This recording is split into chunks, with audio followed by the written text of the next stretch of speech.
Another beautiful night for football. This time we're in New Jersey, East Rutherford, getting set for the Patriots and the Giants. 79 degrees, crystal clear skies. And time now to get onto the field. Our Putnam Performance in Motion Player Spotlight brought to you by Putnam Investments, pursuing performance through new ways of thinking. Here's Matt Chatham. Matt? Hey guys, you referenced in the opening the situation with Logan Mankins. Josh Klein tonight is going to be our Putnam Spotlight. Second-year player, number 67 from Kent State. You don't fill Logan Mankins' shoes, but you can stand where he stood, block where he blocked. Josh has gotten the trust of this organization for his ability to play both guard spots, and he filled in admirably when Logan bumped out the left tackle last season. We're going to have our eye on Josh tonight to see if he can fill that role. And as I look at Tom Coughlin entering his 18th season as head coach in the NFL, 11th with the Giants, 158 regular season wins, 12-7 in the postseason, including 2 Super Bowl victories. And of course, Bill Belichick, beginning his 40th season coaching in the NFL, 15th as Patriots head coach, 218 victories, 3 Super Bowl titles as head coach as well. Well, Josh Brown will get set to kick off. Back deep, Josh Boyce and James White. Just a quick thought here, Christian, as these guys get out here, many of them trying to get that one final shot at making this NFL roster. Yeah, you're going to see a lot of guys that you haven't seen at all during preseason. Looks like Dobson's going to play. You're going to see Brian Stork also at center. Haven't seen either one of those guys the entire preseason. Yeah, we're anxious to see some of these players for the first time. Many of these players perhaps for the final time as they fight for roster spots. The opening kick is deep, and as usual, it will come out to the 20-yard line. As we take a look at Jimmy Garoppolo, the rookie, second-round draft pick of the Patriots out of Eastern Illinois, making his 4th appearance in an NFL game. It's the 4th time he's attended an NFL game as well. Yeah, that's right. The first time he ever saw an NFL game was that first Washington Redskins game. He had a great game. He's been getting better each and every week, starting at Washington, and it's been a nice little fun ride to watch him improve. I mean, we met with him last night. He certainly has that enthusiasm of a rookie. Fun to watch, fun to be around. He just exudes energy. And by the way, Tim Wright, just acquired in the trade this week for Logan Mankins, is on the field for the Patriots here as they start first and 10 of the 20-yard line. Ball is tipped and deflected, intended for Wright. And with that, let's take a look at the Patriots offense for the night. Brought to you by Gillette, #FlexBall, the official shave of the New England Patriots. There's your starters, a whole bunch of new names there for you. Yeah, there's your first 3. Here's all 3 guys, all 3 draft picks. Brian Stork, John Jalapeno, Cameron Fleming from Stanford. 3 guys that you haven't seen much of, and they're getting the start tonight. Josh Klein at that left guard spot, as we mentioned. Second down. James White on the carry. He'll get a few. It sets up a 3rd and long for New England.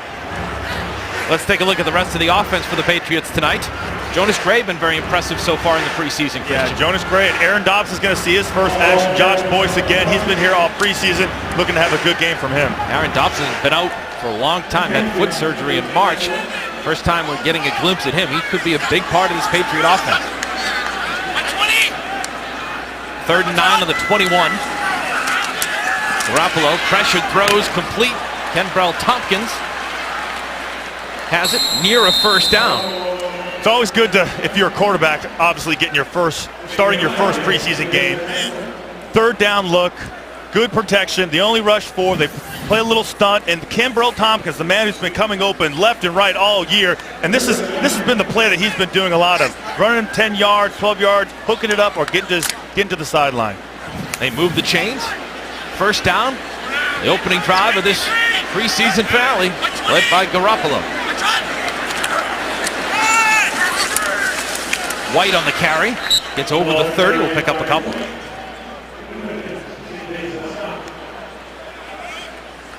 You get a great chance to look at all these guys that they drafted. Brian Stork starting at center, Remington Award winner at Florida State, national championship, along with Jameis Winston and the rest of those Seminoles. John Jalapeno at right guard, and then Cameron Fleming, the rookie out of Stanford. 2nd and 8 on the 32-yard line. Empty backfield for Garoppolo. Steps up, fires just over the hands of Josh Boyce. Incomplete.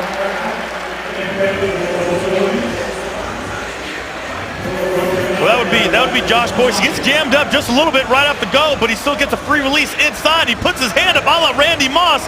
It's not, well, on that play, you really want to go outside shade so he can work the sideline, but he gets forced inside because the corner gave him that quick outside hand, so he has to go inside. In that situation, you go inside, work your way back outside, give yourself some room. Dominique Rogers-Cromartie, a name familiar to Patriots fans. We've seen him around a long time.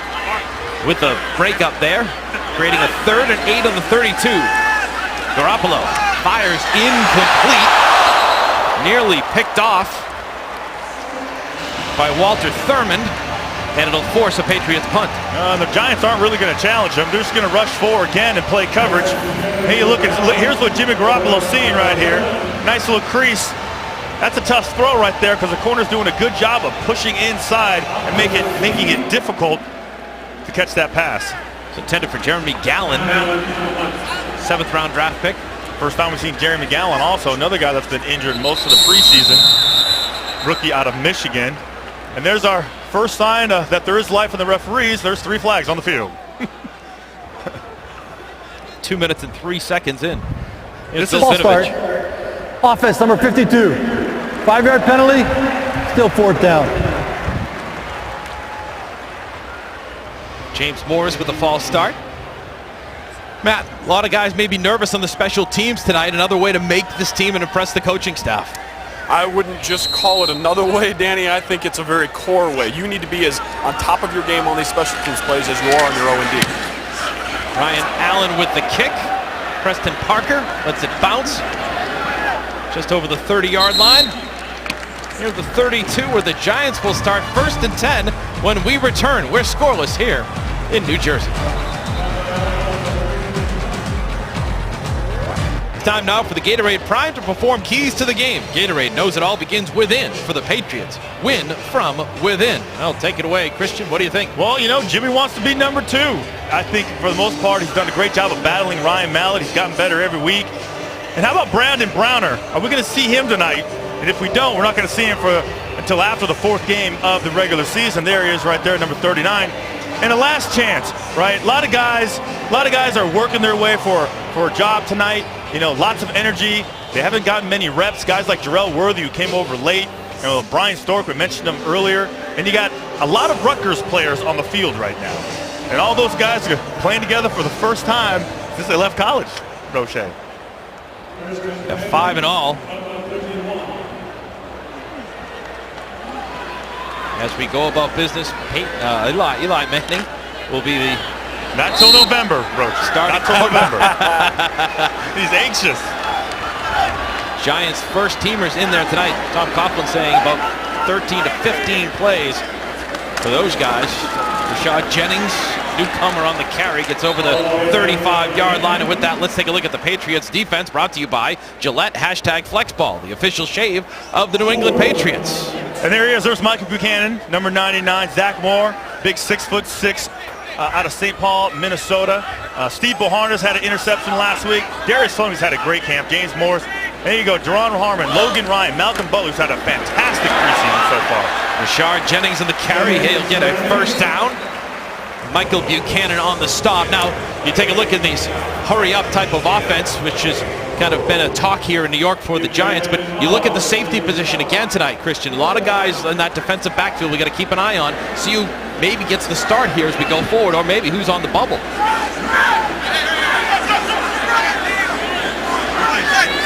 First and 10 at the 44 for Manning. Pressured, eludes, throws, incomplete. Dropped by Ruben Randall. Great coverage on this play by the New England Patriots. Just a base defense, playing cover 2 on the backside. Linebacker goes deep and watch the pressure come leaking late. He doesn't have anybody to throw it to. He wants to get rid of it. He has a chance to actually save this play. Obviously, it gets dropped. And we go to 2nd down. Jarrell Worthy with the pressure there for the Pats. Creates a 3rd down situation. A 2nd and 10 rather. And again, it'll be Jennings in the carry, gets over midfield. You know, for a light guy, I know that play was a plus as far as yardage goes, but Darius Fleming is doing a really good job of setting that edge. Not the biggest guy, but he's doing a great job of being physical on the tackle, being physical on the defensive, on the tight end, and make sure everything gets filtered inside. 3rd and 3. for the Giants. Their first drive, Eli Manning fires incomplete, intended for Reuben Randall. And the Giants will be forced to punt. Matt Chatham, interesting again that we haven't seen this from the Giants there, that hurry up type of offense. What does that do for the Patriots as far as they get a look here on defense? Well, you're going to get prep from that around the league. It's kind of the sort of new in vogue thing. People trying to always use tempo to push the play. The guys that stresses the most are your young defensive linemen. They've not seen this before in live action, where you got to hurry back and get back in your stance. If you're going to get any get off, if you're going to get off the ball, the young guys like Zach Moore and Jerome Worthy, some of the new faces in there, you've really got to keep your tempo to match the O-line across from you. Well, it pays off the first time. They do a nice job. Steve Weatherford on the punt. Jeremy Gallen setting up and takes it. Fair catch just inside the 10-yard line, where Jimmy Garoppolo will lead the offense back onto the field when we return.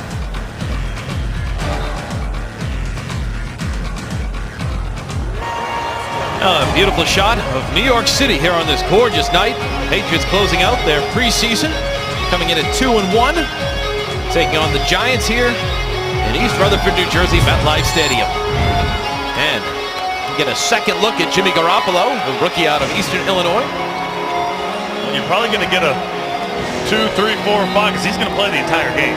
You know, good first series, getting him in and out of the huddle, which is obviously the most important thing, and getting him in the right place. Takes over first and 10 on his own 9-yard line. Just underway here in the first quarter. Steve Maneri comes in motion. Pitch right.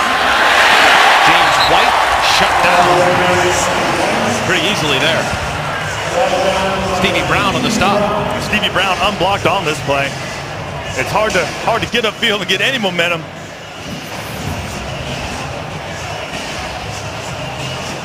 Here comes Stevie Brown out of your left side. There's Steve Maneri in motion to get a little drop block, and Cameron Fleming's going to just miss 27.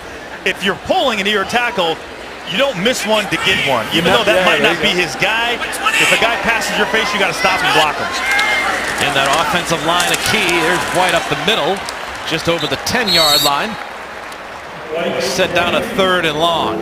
Let's take a look at the offensive line, guys. We see Josh Klein, who we spoke with yesterday after the departure of Logan Menkins. He gets the start at left guard tonight, and maybe is one of those odds-on favorite guys to get the start regular season opener. Yeah, he's played that position. He started, against when Logan went out that second game. He went in there and filled in for him. He's been playing all over the line of scrimmage.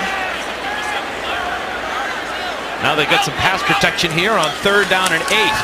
Garoppolo pushed out of the pocket. Now he's going to run with the football. Throws, and it's caught by Jeremy Gallen out to the 30-yard line, where they'll have a first down.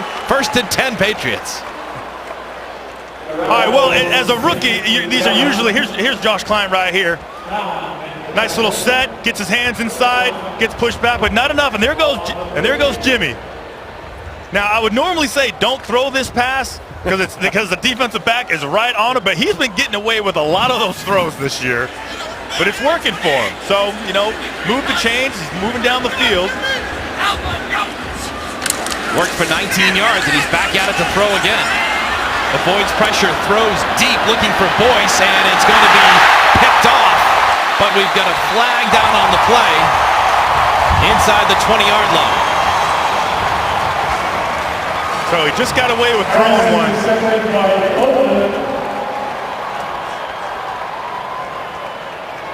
Illegal contact.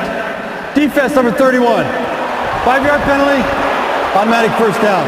All right, so he just got away with throwing one to Jeremy Gallen, which was pretty close. And here's the matchup right here. He's going to pump left first, give him a little bit. He's going to give a little stutter route, but again, defensive back is in position. He's actually running a route ahead of him.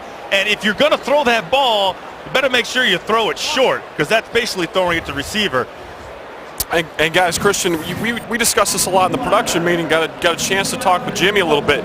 He's finding himself under center quite a bit during this drive. We talked about his role at Eastern Illinois was basically no playbook, from the gun, a lot of 2-minute concepts. He's out there under center throwing deep balls from 7-step drops. 1st and 10 after the penalty. James White on the carry. Pushes his way up to the 40-yard line, just over that. When you look at James White, guys, he's one of those, kid out of Wisconsin, can do a lot for its football team. High production out of Wisconsin. What do you think? Is he all set? Got a spot on this roster, ready to go? You know, he's the first, I think he's the first, second, and third down back. That's what he was in college. You know, so they're giving him a shot. Great out of the backfield. Last week we saw a little bit in the two-back sets, you know, with him and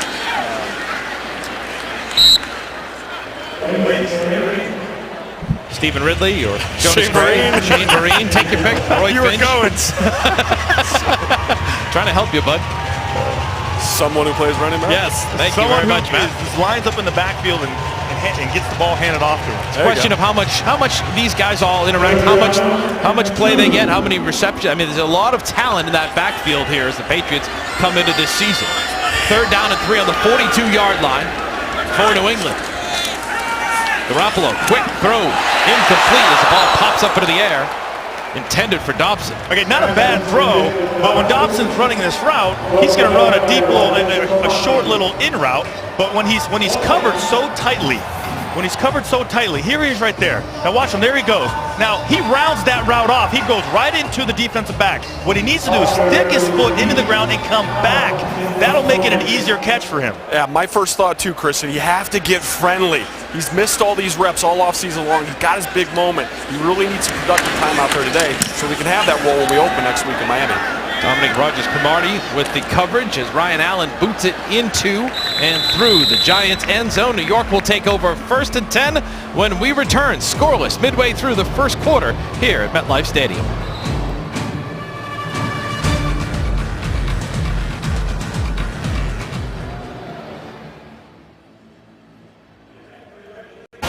Well, time now for our injury report. And Dominique Easley, the first-round draft pick of the Patriots, 29th overall, had quite the career at Florida, starting 26 of 32 games, tore the ACL in both knees, and has been slow getting onto the football field for the Patriots. Has a lot of talent as he can come inside, show you different type of pressure. Patriots hope to have him in the season opener a week from Sunday in Miami. And with that, let's go to our Bob's Discount Furniture Studios, where we bring in Andy Hart and Paul Perillo. Gentlemen. Yeah, guys, one of the things I'm a little disappointed about tonight is not to get to see the debut of Easley, but he has been doing a little bit more in practice of late. I think he's been more active in some of the things that the Patriots have done. The contact has been there, and all signs that, you know, our buddy Jeff Howe from the Boston Herald keeps talking about the signs still point to him being ready to go in week 1. I hope that's the case. And I think they need him. You look at that defensive end depth chart, if they're going to stay in the 3-4. We had the surprise cut of Tommy Kelly. Now you don't have a lot of depth there. You need Easley. Chris Jones also banged up. You look at some of the other guys they have, where Joe Villano has been forced to play a little more than you might like. So I think you're banking on Easley being there in Miami. Yeah, different kind of guy, too. A little bit more athletic, a little bit more of a penetrator. I'd like to see what he has. Incomplete pass. Manning to Victor Cruz. It'll set up a 3rd down and 7. And let's take a look at the rest of the Optum injury report. Some of the guys that are still smarting. Again, those top 2 names, will we see them in Miami? Yeah, you mentioned Dominique Easley. I think everybody's jonesing to see him out in the field. And Rob Gronkowski, another guy who's targeted for that first game against Miami. Haven't seen the Who Man in a while either. And I know we just signed Tim Wright, but it'd be nice to see the Who Man out there also. Have some movement on that play. Flags all over the football field.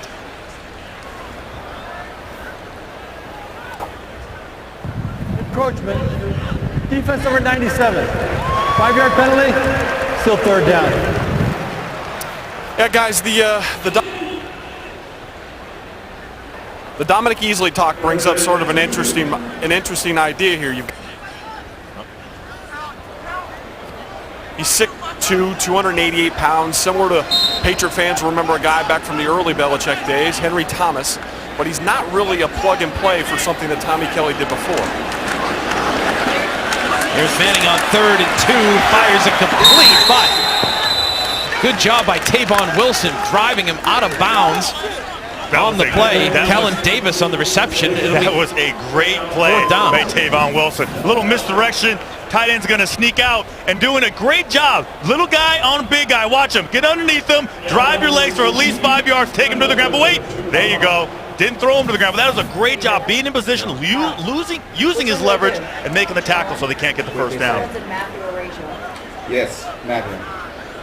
Steve Weatherford in to punt for the Giants. Jeremy Gallen back to receive on 4th down.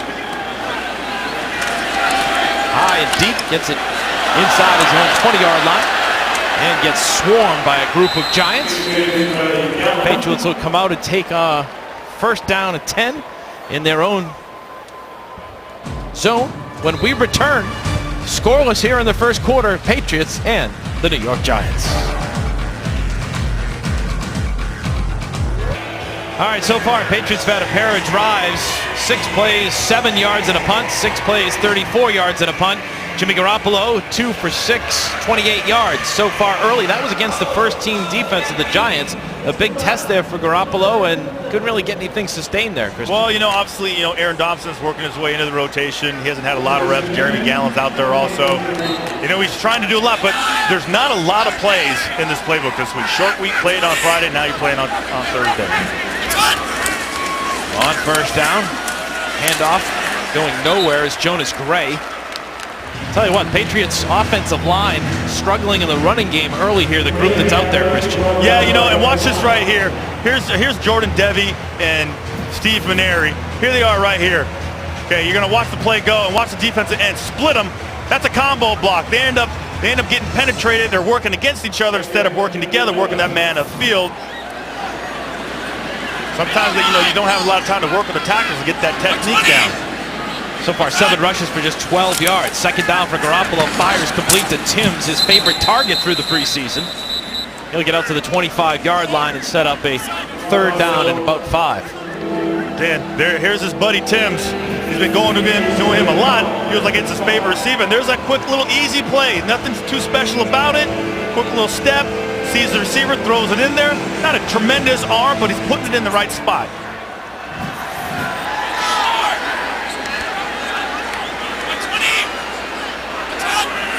Here's Garoppolo, another third down attempt. And he completes it for a first down to Josh Boyce. And they'll get the chains moving. They ran that same play, that quick little slant in the first series. Here he comes, quick slant route.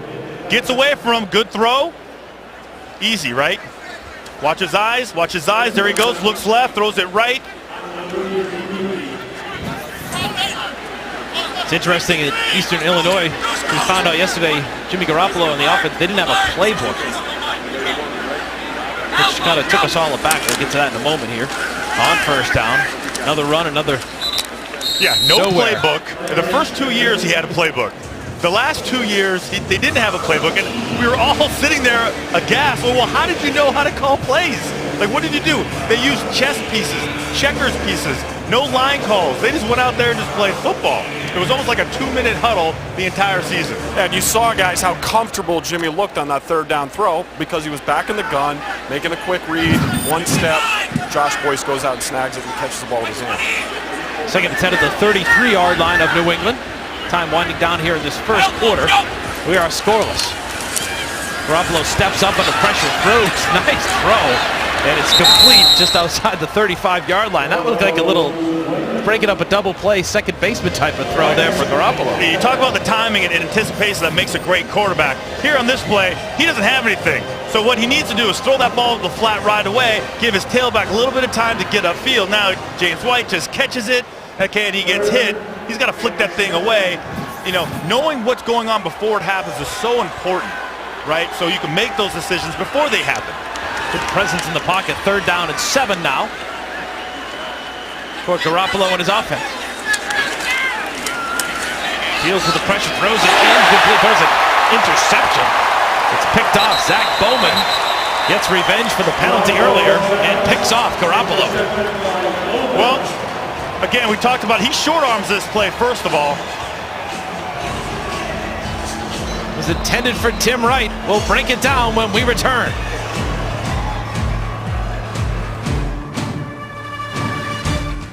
Right side, here's our boy Boyce right there. And watch Jimmy Garoppolo right before the snap. He's going to look to his right just a little bit, just to kind of tease Boyce a little bit so you know where he's going right away. He just gives a courtesy look to the left. Boyce goes out. The ball goes in, interception. A little misconnect right there by those two guys. it almost seemed like he determined where he was going with the ball before the guy even finished his route. And Christian, we talked about this a lot when we got to talk to Jimmy this week. It's how difficult it is for a quarterback who doesn't get to work with the same group of guys each and every time. You get that relationship. You get on the proverbial same page. He's throwing to a different guy with each of the first, second, and third groups. So it looked like they just were not together. It's a miscommunication. Wright was in the neighborhood as Boyce took off the other way. So Bowman comes up with the interception. Andre Williams, the kid out of Boston College, on the carry for the Giants as they start 1st and 10 on their own 48-yard line.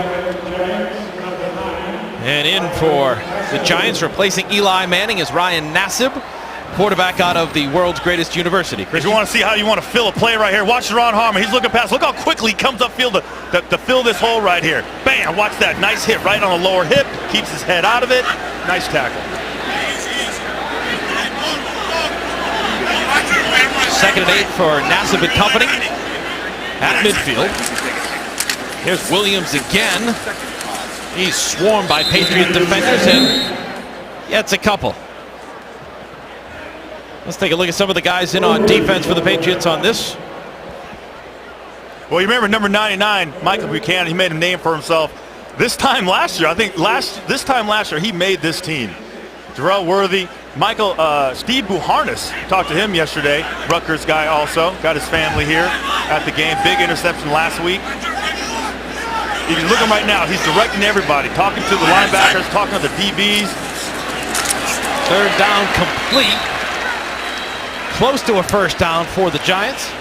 I know it doesn't look like he wasn't necessarily saying anything, but he's giving signals to the guys behind him, to the defensive linemen. Everybody needs to pay attention. Even if he's not, they can't hear him, he may be sending some hand signals right there. Larry Donnell on the reception, and it's going to be a 4th down, and the Giants are going to go for it. Good early test here for the Patriots' young defense.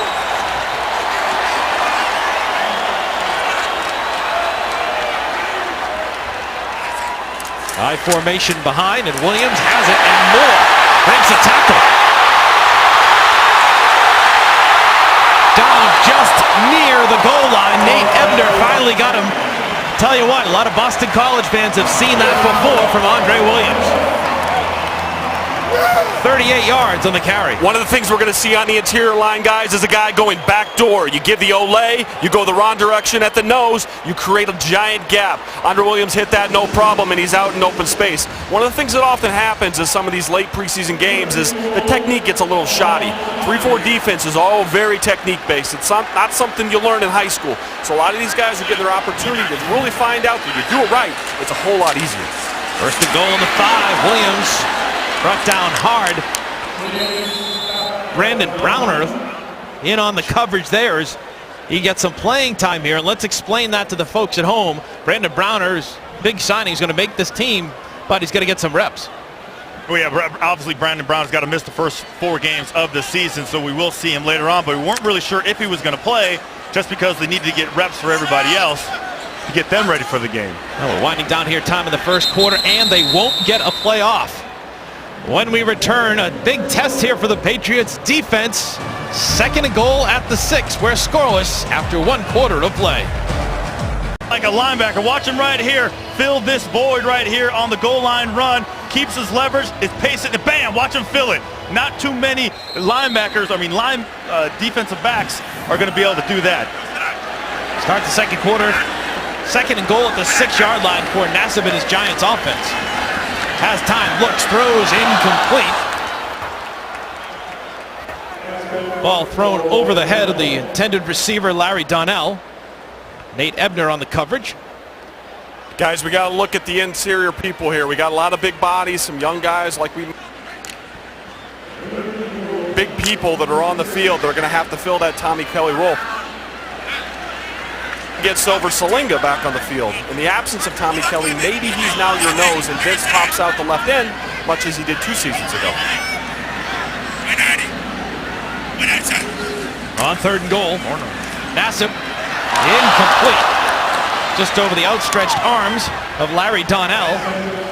So Nate Ebner Ebner again on the coverage. Nate Ebner with a nice job right there. That tight end has 2 places he can go. And there's one place, the hardest place for him to cover Nate Ebner is that corner route, but he doesn't. He takes it inside. Tight end was actually open, threw it a little bit too high for him. If he puts it right on there, he might have had a touchdown. So Zach Moore and Ebner, and the defense does its job. Josh Brown in to attempt a 24-yard field goal to see if we get first points of the night.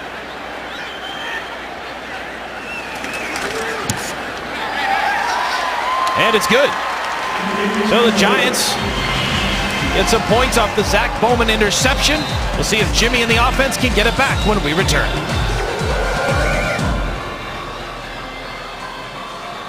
We begin, or just underway here in the second quarter, back at MetLife Stadium. The Patriots and the Giants closing out the preseason. Let's talk about guys on the bubble as we get set. 6 o'clock Saturday. Roster goes from 75 down to 53. Guys, you've each taken a player that is possibly on that bubble. Let's bring in Paul Perillo and Andy Hart. Guys, how about you guys? Paul, Darius Fleming, Andy, Josh Boyce. Well, Rochi, I think you look at Josh Boyce, and we've seen what he is. He didn't get a chance on the opening kick return, a devalued job because it's a touchback, as we always see. Then he had a couple chances to get down the field, throws his arm up a la Randy Moss, but wasn't really behind the corner and couldn't get any separation. And then you almost had a near interception where he couldn't get any separation. I think Boyce is in a struggle to keep a job here. Yeah, I agree. I really like Fleming. He's a guy that's kind of flashed to me. I honestly didn't know a whole lot about him coming into training camp. He's one of those signings that sort of went under the radar, had a lot of injury problems. But, Christian, I know you talked about him early in the game tonight. A little bit undersized for one of those edge guys. But I thought he did a good job sticking his nose in there, setting the edge. He's more of an athletic guy, and I think James Anderson getting cut was a really good sign because I think Fleming could possibly fill that kind of a role, maybe as a sub-linebacker and obviously a guy that plays special teams. James White falls down as he crosses the 15-yard line. And the Patriots will start 1st and 10. Well, it's interesting. Josh Boyce's name has come up here. Do they keep 6 receivers? They've got the luxury of Brian Timms having a suspension, and he'd have to sit out the first 4 weeks. But is Boyce on that, 6th guy? Do they keep 6 wide receivers to go along with Edelman, LaFell, Dobson, Amendola, and Tompkins? That's the big question. Well, my thing with Boyce is that he's just way too talented to not be productive. With all that speed, and he hasn't really found a way to harness it and use it at the NFL level, but he's still got a lot of talent, and I think this might be a little bit too early to give up on him. Here's Garoppolo on 1st down, throwing to Tim Wright, newly acquired from Tampa Bay in the Menkins trade. It's complete. He'll be close to a 1st down, but Tim Wright, in his 2nd NFL season after originally signing with Tampa Bay as a rookie free agent out of Rutgers, 6'4", 220 pounds. Last season, 16 games, 8 starts, 54 receptions for 571 yards and 5 touchdowns. Yeah, you just don't catch 54 passes just by hanging around. I mean, there were some issues. There was a lot of chaos out there in Tampa. Played 2 different quarterbacks with Mike Glennon and Josh Freeman, but he was able to find the open man and get a lot of touches. 2nd and a yard. That yard is picked up by Jonas Gray for a 1st down. Guys, we were all surprised by the Logan Menkins deal. Tim Wright comes back. What can the Patriots do? We talked to Bill Belichick yesterday, and the name Aaron Hernandez, comparing him a little bit, did come up from Bill. What do you guys think? Well, here's the comparison, Rochi. Aaron Hernandez was a little thicker. He had a little more of a butt on him. He could be a part of a 2 tight end set and block the edge. From down here on the field, Tim Wright is a thin dude. That's a wide receiver. He's sometimes in the vicinity of the offensive line, but he's just out here to catch passes. He's long, he's angular. Intended for Josh Boyce, and awfully close on this catch right here. Awfully close. Watch him come back. This is a deep out. This is a tough throw. He leaves it short. I think it hit him, and then he kind of acted like he caught it. Listen, if you're a young guy, yeah, no catch. Even if it hit the ground and hit you in the face mask, get up, hold the ball up in the air, act like you caught it, hand it to the ref, give him a high five, and then say, "What? What?" And then go back to the huddle. All those acting measures. Sounds like right up your alley. 2nd and 10. Run the football. That's James White. Jimmy with a fake. It looked like a little Brett Favre old school fake.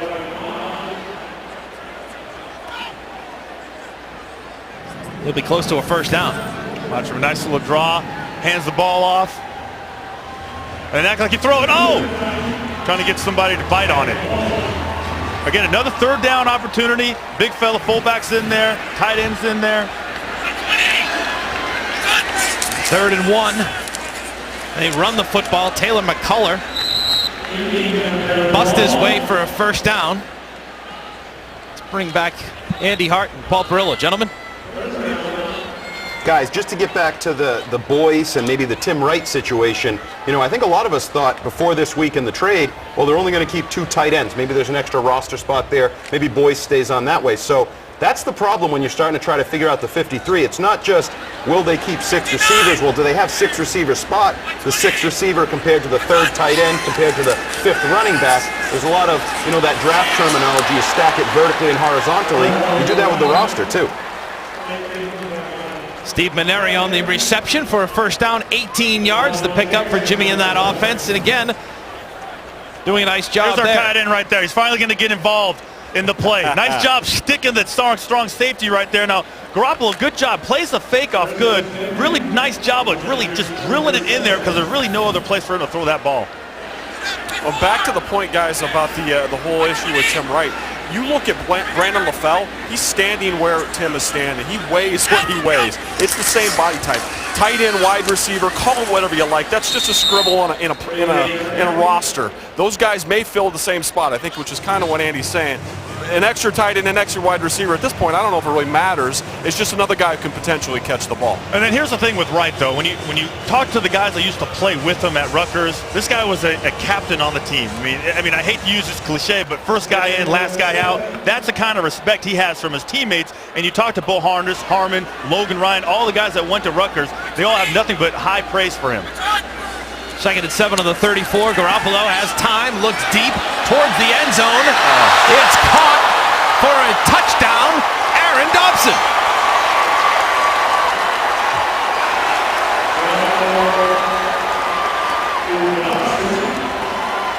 The one thing I will say about Jimmy Garoppolo, he always gives his guys a chance to make a catch. He doesn't care. Here he is right here. He really doesn't have much room on the sideline. Jimmy Garoppolo, watch the hands. Watch him slapping the hands around. Gets his hands up in the last second.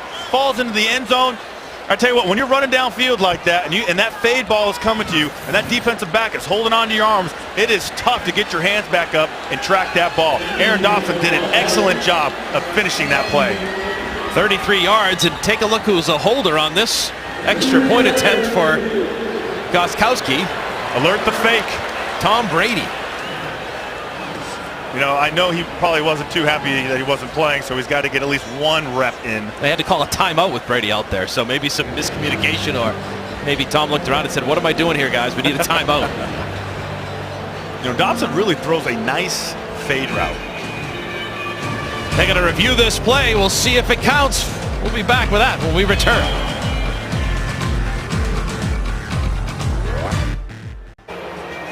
All right, so here's McBride covering Dobson. He's actually playing the outside route, but he keeps going upfield. And watch the arm bar right there. He's holding on to his arm, holding on to Dobson's arm. Dobson gets it out at the last minute, catches it. See, that's a touchdown, but we're going to show you another angle. Watch right here. Watch him holding Dobson's hand. He's able to get it out, find the ball, track it, catch it. Excellent job, body control. After reviewing the play, the ruling on the field stands. Touchdown. 33-yard touchdown from Jimmy Garoppolo to Aaron Dobson gives the Patriots the lead here in the first quarter. That's the type of plays you expect from Aaron Dobson, being such a big physical wide receiver and just enough speed to get downfield to threaten those defensive backs. Yeah, and Christian, that's the value of strength. We got to see him just simply outmuscle the guy at that last instant and the length to go get the ball. Extra point on the way. Gostkowski with the kick, and it's good. And the Patriots have themselves a 7-3 lead. You have to feel good for Aaron Dobson. Stress fracture in his left foot, surgery in March. Came into camp on the PUP list and came back to practice and got the job done and gets a touchdown reception. You want to see a little bit of excitement? Here's a watch this. Throws it. Wait for it. There you go. There you go. Get him up. Find somebody to jump on. There you go. Quarterbacks always find the biggest, strongest guy to jump on. But I'll tell you what, he's thrown that go route so much in this preseason, whether it's Tim's, whether it's Dobson. he just has such a nice touch on the ball. Well, give him credit for this too, guys. He came back from adversity. You have a bad play, you have an interception. From this view, we don't know if it was him or the wide receiver, but a bad play happened for whatever reason. But you come out the next series, you make the nice deep throw down the field to the big, strong wide receiver. Obviously, that seems to be his go-to route. He loves to throw that ball. He throws it with confidence, and he answered. So this is a guy who has mettle.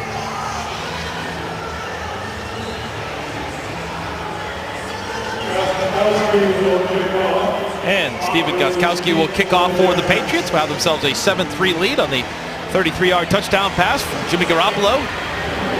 Aaron Dobson early here in the second quarter, and that one is booted and, of course, into the end zone, where the Giants will start 1st and 10 on their own 20-yard line. Time now for tonight's trivia, brought to you by Bank of America, the official bank of the New England Patriots. Good one here. Name the 3 longest tenured head coaches in the NFL. Well, there's one of them right there. Fisher. There's 2 of them right There's here. another one, and Fisher out in St. Louis. That's what your guess Jeff is? Fisher. Matt Chatham, any thoughts? Longest tenured 3 coaches. Belichick, Coughlin, and? Yeah, Belichick, Coughlin, and Fisher. I think those are actually the right answers. Wow, actually, would you act like I wasn't right? What is that about? I think you're both wrong.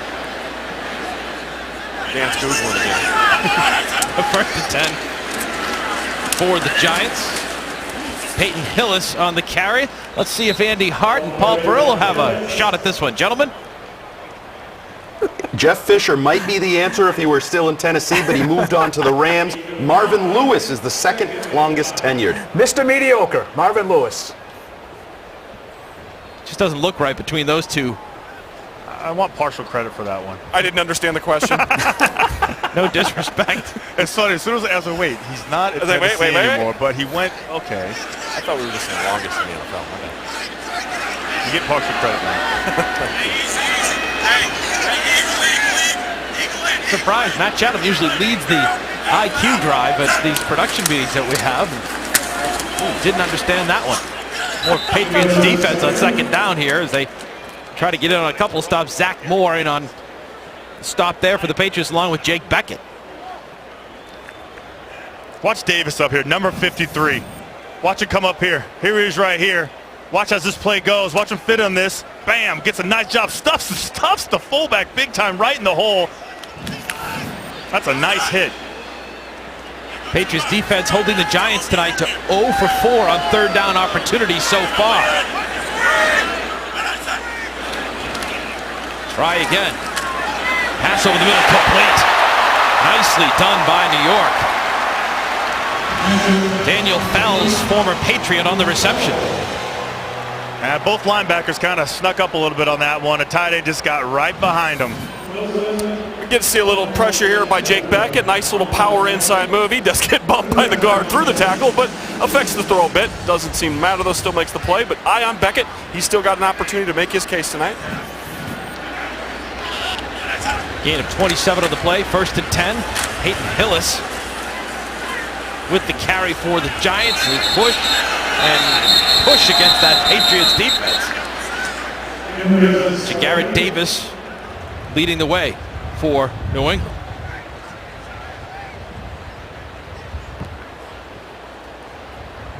When you look at the guys out on defense right now for this Patriots team, you have to wonder, Michael Buchanan said a lot of sleepless nights this week for a lot of these Patriots players as they think about and try to go over who's going to make this roster. Very talented roster with high expectations in New England. 2nd down, it's Hillis. Flag on the play, though, as they got the 1st down. Well, it's probably not going to be, yeah, there you go. Probably going to be holding on the Giants. There you go. There's your sign language for today. Holding. Offense number 45. 10-yard penalty. Repeat 2nd down. Henry Hynowski with the violation for Tom Coughlin's New York Giants. But if this is any indication, guys, of what we might see in the regular season, the pace with the flags is obviously slowed a bit. It feels more like the necessary ones are coming out, but some of the arbitrary stuff have tended to sort of stay in the past. 2nd and now 13 at midfield. Hillis again on the carry. Breaks down near the 40. Zach Moore on the stop. Guys, let's take a look at this Patriots defensive line. A lot of players here. Sort through this as far as what you think, guys, that are going to make this team. Well, you know, you look at Dominic Easley. Hopefully that we get to see him soon. You know, obviously the usual suspects, Rob Nikovich, Vince Wilfork. Those guys aren't going anywhere. But who's going to be that guy that sneaks in? Who's going to be the guy that makes a name for himself? There's Nassib with the pass, incomplete, but a flag on the play. Yeah, they're going to call the... Intended for Daniel Fells. That's going to be illegal contact on Bo Harness. Tight end, or tight end pushing off. Defense number 58. 5-yard penalty, automatic first down. All right, Andy and Paul, guys, your thoughts on what we're talking about with that Verizon depth chart? I think Jarrell Worthy is really an interesting guy. He arrives here late, obviously, via the trade. If he makes the roster, you give up that 7th-round pick. Have you learned within a week or so here whether he is worthy, no pun intended, of sticking around? We saw him tonight. He picks a side on a short yardage play, gets killed, driven out of the play, gives up a big gain. I haven't seen enough to say he should make the team, but they got to make a decision. And you know, another thing... Yeah, I think two more guys... I'm sorry, Christian, go ahead. Another thing Bill was talking about, obviously, you know, one preseason game, you know, is really tough to gauge if a person can help you out or not. You really need a larger body of work, and Worthy just doesn't have that. Yeah, I agree, and there's going to be some decisions to be made, and two other guys, Chris Jones and Silva Salinga, are two guys that have been banged up a little bit. Salinga got back on the practice field this week, so that's a good sign for him.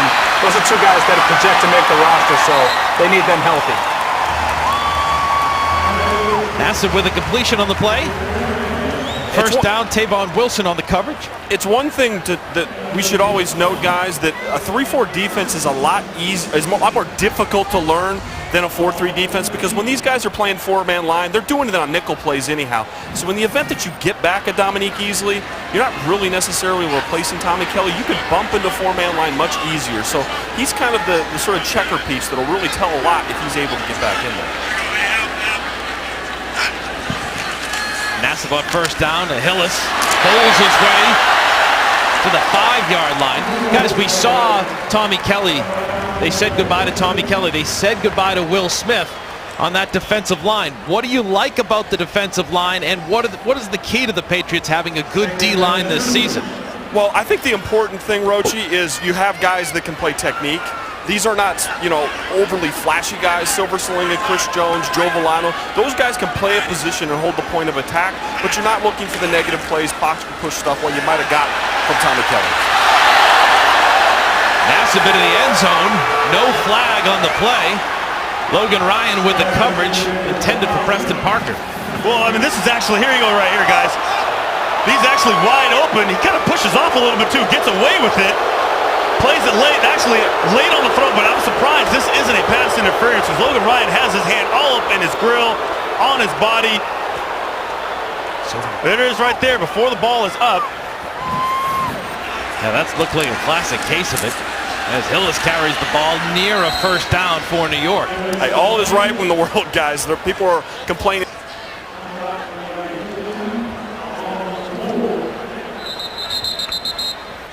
All right, it looks like we're going to get a measurement here on the play. I mean, they are going to keep giving that ball to Peyton Hillis. 6'2", 250 pounds. Especially in this area where they know they're kind of dominating the line of scrimmage so far. James Morris down on the play for the Patriots. Again, we always talk about the issue of health here, rubbing that right knee. Yeah, that's never good right there when you see that. You never want to... Here's right here, blocked up, and watch the play as it goes to see if we can see it. Ooh, well, it looks like he almost got hit by his own man. It looked like Bo Harness almost accidentally ran into him. Let's see if we can see it again. There he is right there. It's hard to tell what actually happened, but as you can say, I mean, even Cam Newton last week, I mean, he ended up having his broken ribs and didn't even look like anybody even hit him. He had it planted though, Christian. It's always odd. You get that little heel, the heel cleat stuck in the ground. Doesn't take much of a shot. I think the best piece of information, the best indication, is how quickly he grabbed that thing. Didn't look good for him. Let's hope he's okay. We'll be right back.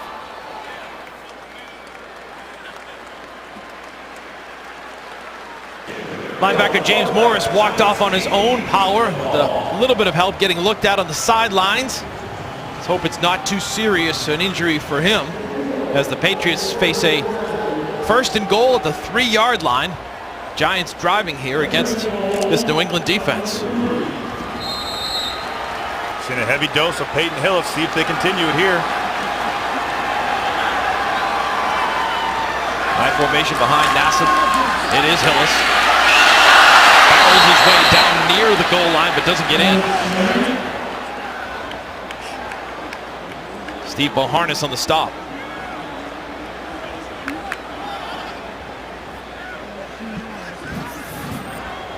Here he comes right here. Nice job by the defense getting penetration and just getting a hand on him. Peyton Hillis usually won't go down with one arm. Just enough to make him fall to the ground and cough up that ball. Hillis 8 attempts, 36 yards on this play. 2nd and goal. Give to the up man. And he is stopped. Another great job. Another great job by this defense. Good job by the Patriots defense at the goal line. Now watch it. Watch it right here. Watch that player. Look at him. Watch the fullback trying to jump up. Man, here he comes. Boharnis gets a little piece of him. Nobody's getting inside. Keep fighting. And the great thing you like to see is pad level, Christian. Everybody low. That's why they didn't get moved off the ball. Now you've run it twice. If you're the Giants, if you're a defensive player, what are you calling here, Matt? What are you thinking? I think you sub in your outside linebacker for the tight end and you go for a play action pass. What do you think, Christian? To the corner, right to the corner. John Connor had that last carry. This time it's Hillis. Bowls his way near the goal line and looks like he's short, and it looks like the Patriots, Nate Ebner and company, come up big again. They weren't listening.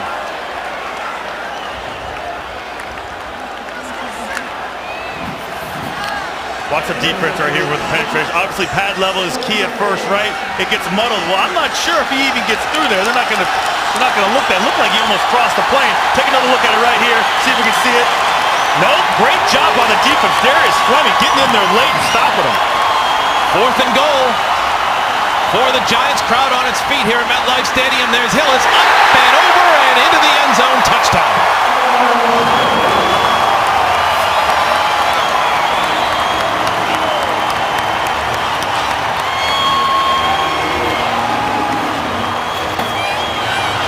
They stopped them 3 times. 4th time worked for New York. Yeah, same play again. They've been giving to the fullback once, giving to Peyton Hillis. Here comes the fullback. Really nothing there. Just finds a little crease and hops over the pile. Here it is again. Zach Moore gets crushed down on the line of scrimmage, and Peyton Hillis is able to find just a small enough crease where he can jump over there, extend the ball for the touchdown. LT Tuipulotu got pushed back a little bit on that play. Extra point on its way, and it's good for the Giants, who respond to the Patriots touchdown. They've got a 3-point lead late here in the first half.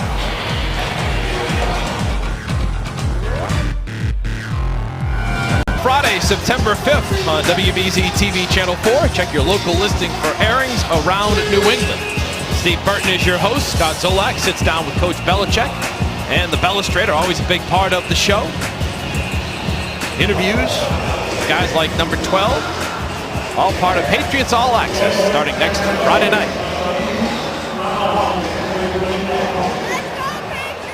Patriots trail 10-7 here. Back deep, taking the ball and taking a knee is Josh Boyce. Jimmy Garoppolo will lead the offense, trailing now 10-7 here in the 2nd quarter.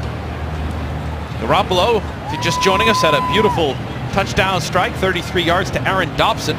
He's 8 of 14 for 105 yards and a touchdown. 8 completions to 8 different receivers tonight. Well, that would be that San Antonio Spur mentality that Tom Brady was talking about earlier in the preseason.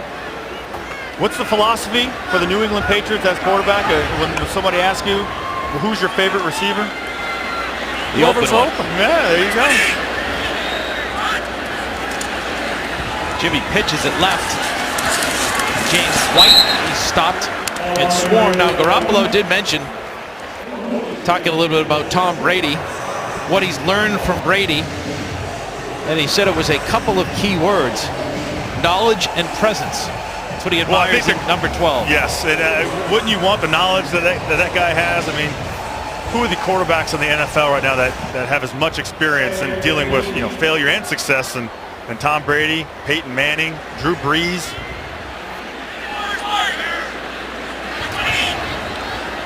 Second and 8 on the 22-yard line for Garoppolo.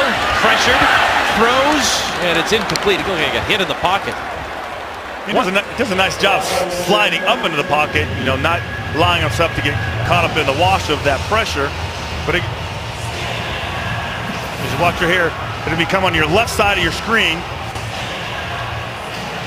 Nice job stepping up, no pressure, don't panic. Just get rid of the football. You got another down. Now it's 3rd and 8. Chris Barker into the game on the left side of the line for the Patriots. 3rd down, Garoppolo. Complete to Dobson out at the 40-yard line. They connect again. 18 yards on the reception. Here's how this play works. Watch Dobson right here. He's going to give him a little shake, give him an inside move, then he's going to go out, loses the cornerback. Garoppolo stays with him, puts it right on him. We cannot emphasize enough, guys, how important these reps are for Aaron Dobson. He's got to be in that sort of accelerated learning mode, getting caught up to speed here, so he can be ready to go week 1. First down, they run the football. It's White again as we near the 2-minute warning here in the first half. Set up a 2nd and long.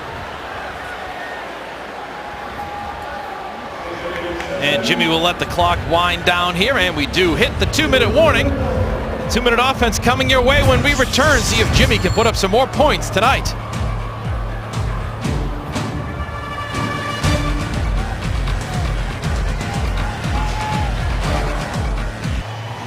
Coming up at halftime, it's the Geico Halftime Report with Steve Burton. We'll feature the Patriots in the community, something a lot of pride on that Patriots team and organization. We'll talk about that. We'll have highlights, analysis, stats. There's Steve Burton, another member of our broadcast team, down on the football field here tonight, where the Patriots, with 2 minutes to go in the first half, trail 10-7. Jimmy Garoppolo with a completion to Aaron Dobson, looking to get the team into the end zone again for the 2nd time tonight.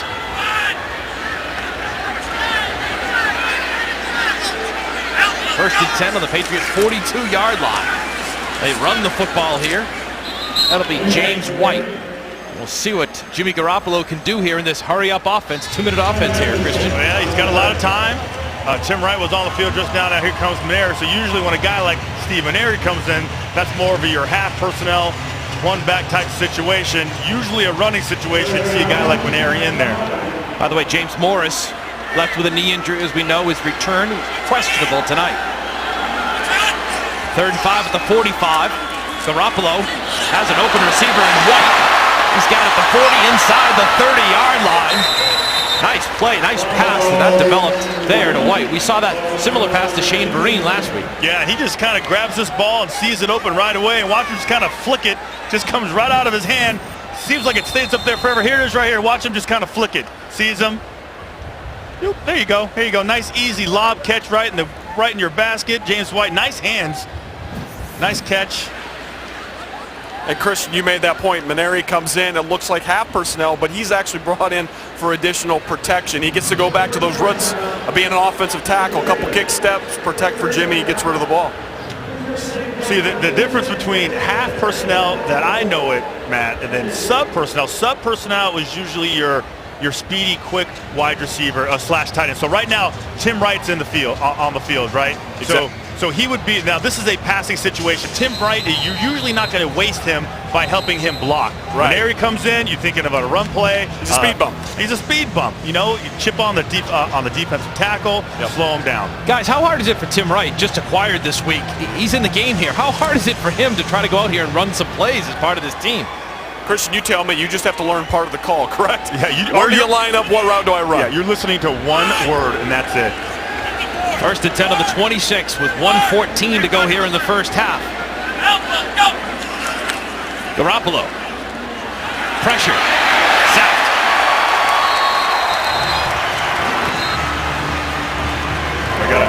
Mike Patterson had a hold of Garoppolo. Not really sure where he was going. Everybody was covered up, didn't have many options. Had a quick little slant right there in the beginning of the play. Tompkins, well, he just doesn't see it. I think he wanted to go to right. I saw Wright run downfield. It looked like he was zeroing in on him right from the start. Held on to it just a little bit too long.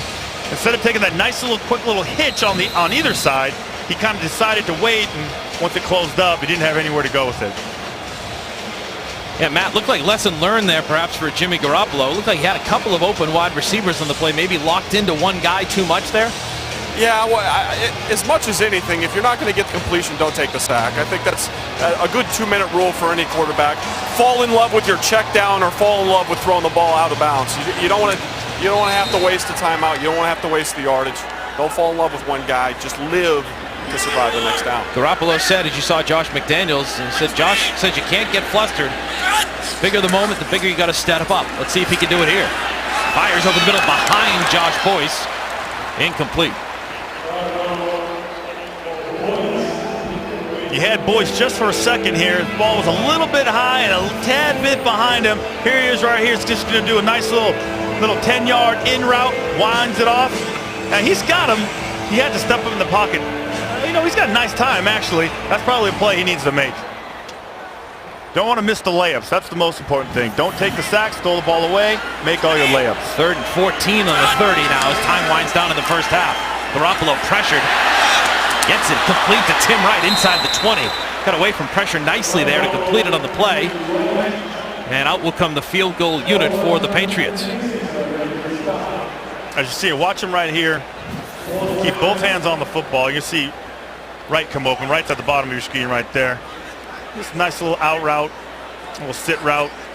Not quite deep enough. No, if it is 3rd down, and you need 8 yards. Well, then you got to go 10, because most guys will, in their head, subconsciously run to 8, and then when they turn around, they end up getting 6. And it's a big-time play, Christian, because he protected the field goal. He stepped up in the pocket and got rid of it. If you're taking a negative play there, you're out of range. Now you don't get the first down, but you advance the ball to continue to give Gostkowski a chance. Bill Belichick calls timeout. 18 seconds left to go here in the first half.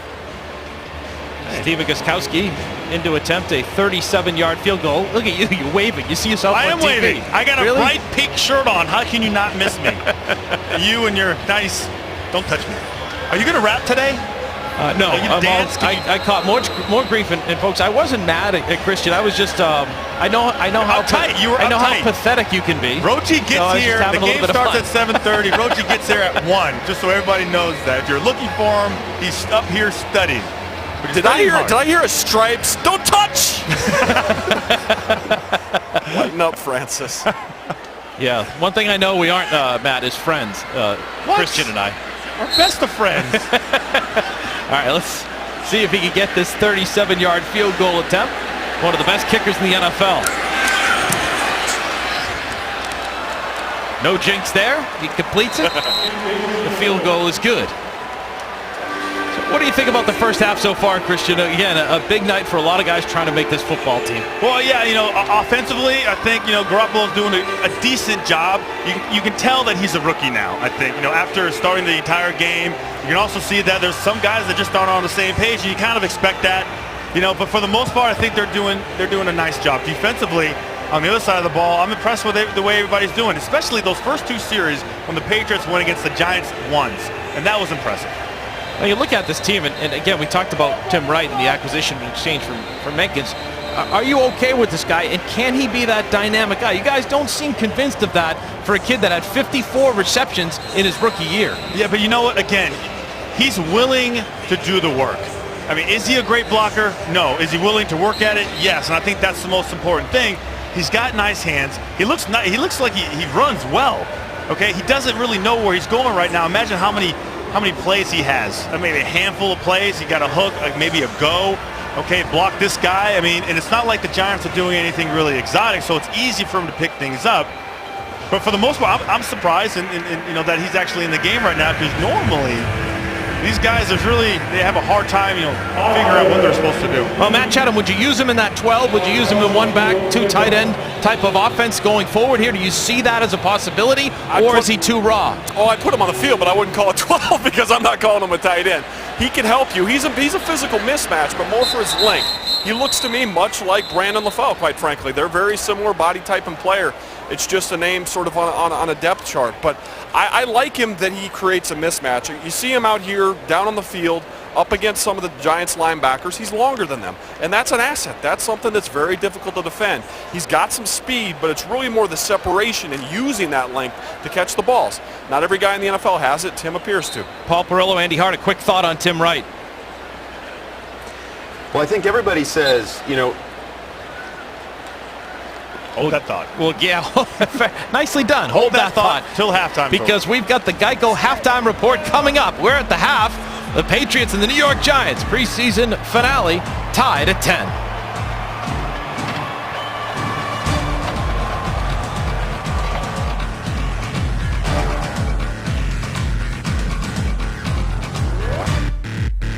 Back, everyone, getting set to start the second half. Patriots and Giants tied at 10. New England Patriots trying to get going, get a little momentum to close out that preseason.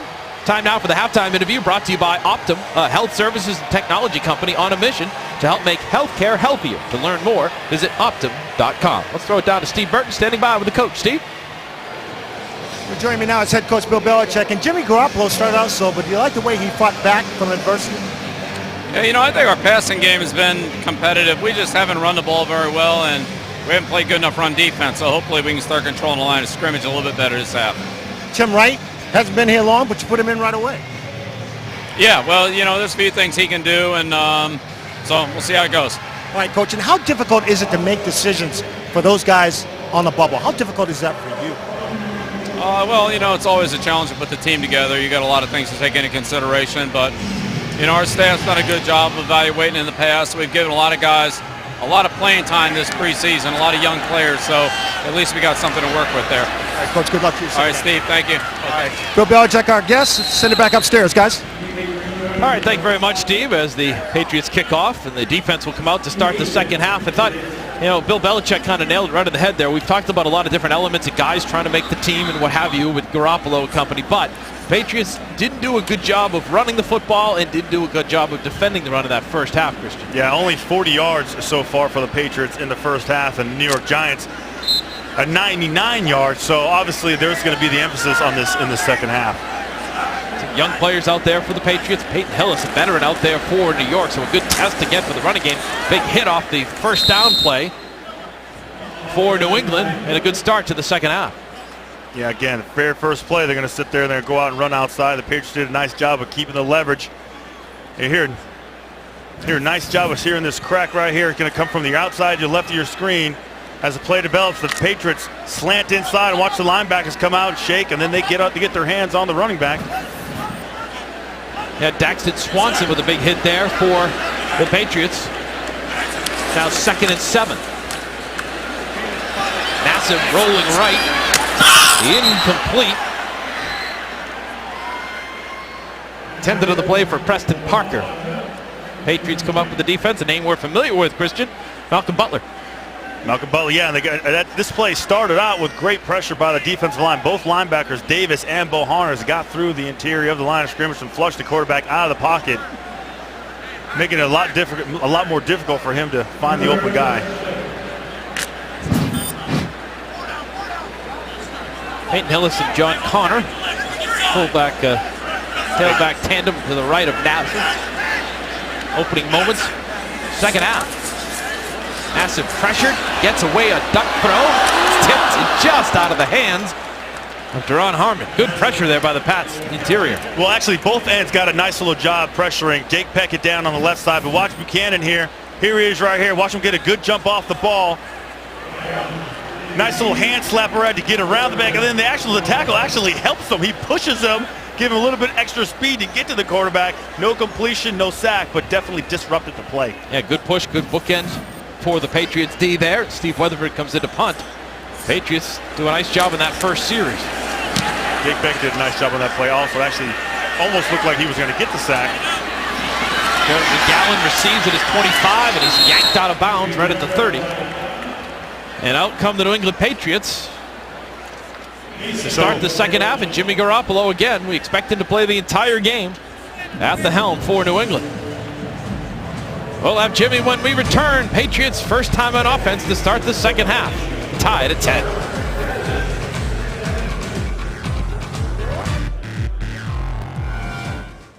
As Jimmy Garoppolo leads the Patriots on their first drive of the second half, take a look at some numbers impressive since 2000.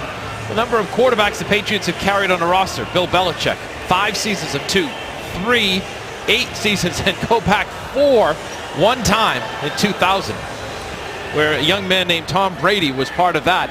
Guys, as Jimmy Garoppolo starts the second half, I want to go to Paul Perillo and Andy Hart for a thought on what they expect when it comes to this roster. Will Ryan Mallett be a part of it? And do you guys think that they will keep those 3 quarterbacks? You know, I've been kind of sold on Garoppolo. I wouldn't really have any problem if Belichick decided to roll the dice and stick with 2, but my gut reaction, my gut feeling is that they're going to stick with all 3 of them. I think they still think Ryan Mallett has a little bit more experience. He might be in a better position in the short term to go in if something were to happen to Brady and maybe, just sort of stem the tide for a 2 or 3 game stretch. I think Garoppolo is still a rookie. He's still learning. You're seeing some of those things tonight, but I think my gut reaction, they're going to keep all 3. Yeah, I agree with Paul. I think you keep all 3. I mean, you're seeing Garoppolo sort of deal with adversity for the first time tonight. His first interception, his first sack, feeling a little hurried, feeling a little pressure, some throws that are fluttering. I still think you want that veteran experience, even though he hasn't played a lot, that Mallett brings to the table after 4 years in the system. Matt Chatham, we saw Ryan Mallett come in for a series there in the first half last week. You think they'll go with the 3 quarterbacks? Well, I think for the season, yes, they go for the 3 quarterbacks. I don't believe we'll see Ryan today, but I think it's just a matter of, you look at the things that Jimmy has struggled with a little bit, and I mean, he's done a very admirable job. As he gets hit hard on this play and throws it away. And that play actually sort of highlights what I wanted to talk about. It's the pressure plays that has been the issue, which is very typical for a young player. You look at him here, he sees a little bit of pressure. Maybe get rid of that a little earlier so that you don't potentially take the sack. He does wiggle out of it, but pressure plays are really the one thing that you get much more of once the regular season begins. So the event that he was in there, if the one thing he has a hard time with is what you actually see more of in real ball, when people are game planning you, doing twists at the line, doing all the things that really are meant to sort of scheme and put pressure on the quarterback, I think you keep the other older guy on the roster. Ryan Allen with the punt. And fielded by Preston Parker at the 25-yard line. He runs a little bit of room out near midfield, and that's where the Giants will start 1st and 10 here in the 3rd quarter. Special teams guys try to make an impression here for the head coach tonight. We'll be right back.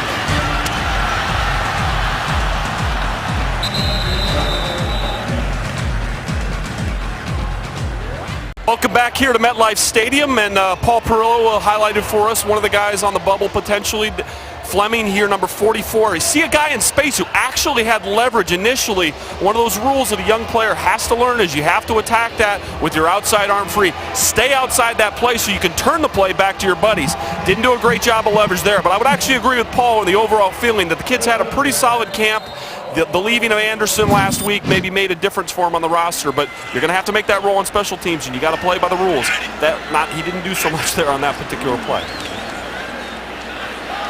Ryan Nassib on first down. He's chased, avoids the sack. Now just tries a little shovel pass that falls incomplete. Good pressure on the play by the Patriots. That was Jarrell Worthy trying to earn a roster spot. Jarrell Worthy on the chase right there. Kind of gave him a quick little okey-doke. Couldn't really restart his motor after he stopped. He knows it too. Look at him, he's laughing. He's like, man. Hot feet. Man, he stopped so quick.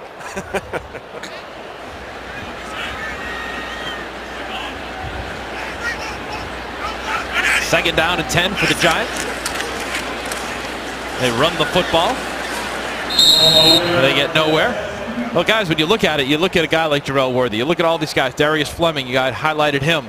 Let's go back to Paul and Andy. Guys, a lot of different players on the bubble when it comes to this football team as we watch these plays unfold. And you just wonder how the roster will shake out when all is said and done. And Bill Belichick has to get down to the 53, but, may make some waiver transactions, balance the roster. A lot of factors going into what Bill puts together for a roster, as you guys know, over the course of time. Yeah, no question. I think that guy we just highlighted right there, Jarrell Worthy, is in an interesting mix of defensive linemen. You lose Tommy Kelly, who sort of had the build of that prototypical 3-4 defensive end in that Seymour Ty Warren mold. And now you have all these guys that are a little bit shorter, but are all playing end and nose tackle. We saw Joe Villano do it twice. We've seen Will Fork do it. We see Worthy do it tonight. And I think that's interesting just to see how they're going to utilize that defensive line group and how many of those guys with that three-position versatility you need to fill out that front. Yeah, some different kinds of guys, too. And, Rocha, you asked a little bit earlier about what kind of defensive line the Patriots would have. And I think it's a little bit more of an athletic group. It's certainly a younger group, a lot of young players. And you mentioned Smith and Kelly getting released. That's in favor of youth. And I think there's a little bit more athleticism, a little bit more speed. And I think it's trending to a little bit smaller group, but a faster and a more athletic one. Jeremy Gallen has a little hiccup down at the 10-yard line. He coughed it up. Believe he got it back. We'll wait and see what the call is. We get a little bit of extracurricular activity on the play. And he does have it for the Patriots, who will start 1st and 10. Took his eyes off the ball, but luckily he got it back. We'll be right back.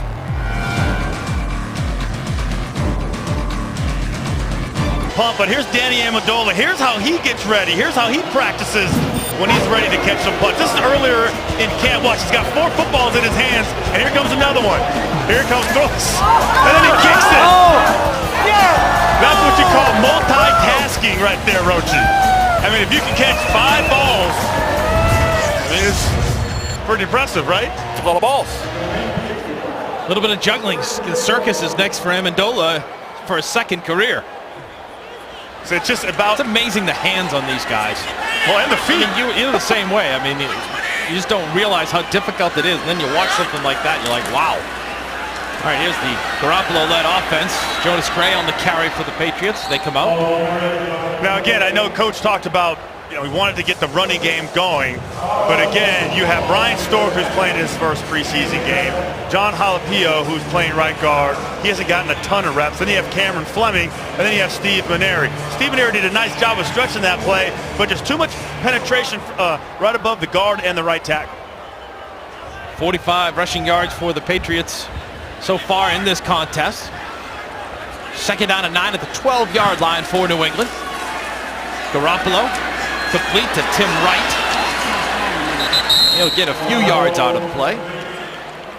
See, Garoppolo gets those happy feet. He takes usually guys who are used to doing that shotgun, I mean, they don't usually get that happy feet. Watch him take the snap under center. And then nobody's open right now, but he's got to wait. Shuffle his feet, sees it, bam, gets rid of it. Now you're 3rd and 2.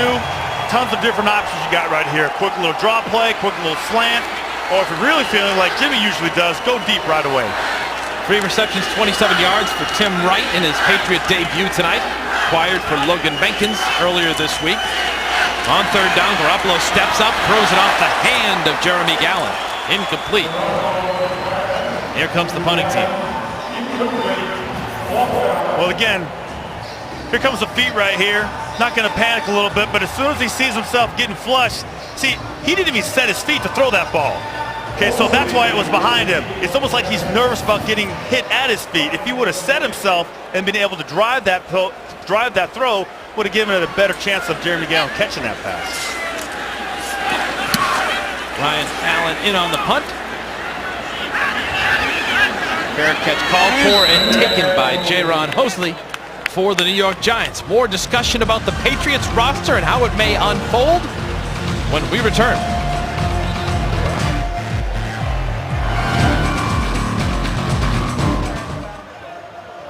Bill Belichick went out and signed some depth or acquired some depth for the defensive line. One of them right there, Jarrell Worthy, in on 3 tackles tonight. Yeah, and he's working for it too. They're not making it easy on him. A lot of double teams, a lot of job. Look him right here. 2 guys on him right here, but he's still fighting. Again, 2 guys on him. The center's always coming to him. And here he is taking up 2 bodies. And look at him. Look at the attitude. Look at the smile. He's happy. He's happy. Listen, this is the guy that's played in 16 games in the last 2 years. Dealt with some injuries, had a couple surgeries, but he's on the team and he's showing that he deserves a chance to be here. Giants with a 1st and 10. Kendall Gaskins with a carry. As the Patriots defense tries to step up. Well, you look at a guy like that, just happy to be out of the football field and healthy right now, trying to contribute and make this football team. Yeah, I mean, obviously, what's the most important thing? Okay, are you available? Are you available? And that's it. Forget about what your ability is. Are you available? So guys that get hurt, guys that can't stay on the football field, doesn't matter how good you are, you're not going to find your spot. You saw Brandon Browner right there, one of the big free agent signings for the Patriots on the defensive backside of things. Will miss the first 4 games and join the team, getting some playing time here in the second half for this Patriots defense. They face a 2nd down and 6. They'll run the football. Tavon Wilson, Garrett Davis, and others step up and stop him there. And you don't like to see Michael Buchanan down as he trying to getting up slowly on the play. Yeah, he's actually having a really good game right now.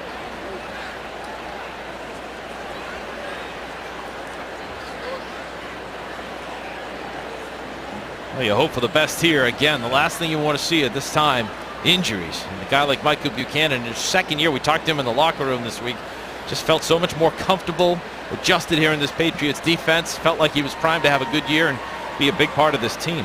Yeah, when you look at this play, I mean, you're not going to really even see, there's really no contact with Michael Buchanan. Here it comes right here. Here he is right here. He's just standing up outside linebacker. And watch him engage the left tackle here. And he's just kind of peeking to see where the ball's going. And you see his right knee right there. Just looks like, well, it doesn't look like anything really. Just and that's a little hyper. Yeah. Here he is right there again. Watch him kind of jump off of it real quick. And I tell you, Matt, we kind of touched on it a little bit earlier in the game where sometimes it doesn't really need to be this crushing blow when a guy gets hurt. It could be as subtle as what you just saw Michael Buchanan go through. Yeah, I'll tell you what, Christian, I blew out my sesamoid joint. I ripped off my big toe, dislocated, went sideways in this surface. Oh. These artificial surfaces are a little easier on your knees, a little softer, but the fibers grab, and you don't have that on natural grass. I miss natural grass. You'll often see plays a little bit like that. You remember the play out in open space that Dane Fletcher had a couple years ago where it was just nothing and the thing popped. One of these fibers grabs a cleat and you're screwed. So I think we saw that a little bit on that play. 3rd and 3 on the 31 for the Giants. We've got some movement. And a penalty on against New York. 5-yard penalty. Oh, he was ready to go. He was going outside and deep. Well, guys, the one thing, again, we talk about how you don't like to see an injury to a guy like Buchanan as we see the quick start there for the Giants by Corey Washington, their playmaker here in the preseason. But Bill Belichick, we talk about depth. He wants that depth, important part to him, and he needs guys like Buchanan. Last year we saw Wilfork and Kelly go down, and it really hurt them, so they need that type of depth. Call it 3rd and 8 now on the 26. Nassib incomplete. Nice play, nice extension there by Logan Ryan. And the Giants 3 possessions in the second half and 3 outs, 3 downs and out, forced 3 times by the Patriots defense. A great athletic play by Logan Ryan, undercutting this route. Watch him here, right here. He's going to actually bail off this route real quick. Gets turned around just a little bit, but is able to recover, get his hands on the football. It'll be interesting to watch how the Patriots secondary, how that unfolds here. We've seen Patrick Chung, we've seen Logan Ryan, lots of guys in the mix here for the Patriots. Jeremy Gallen with the catch. And one of the guys he expects big things from on this Patriots defense. How about Logan Ryan? Nice athleticism here. We'll be back.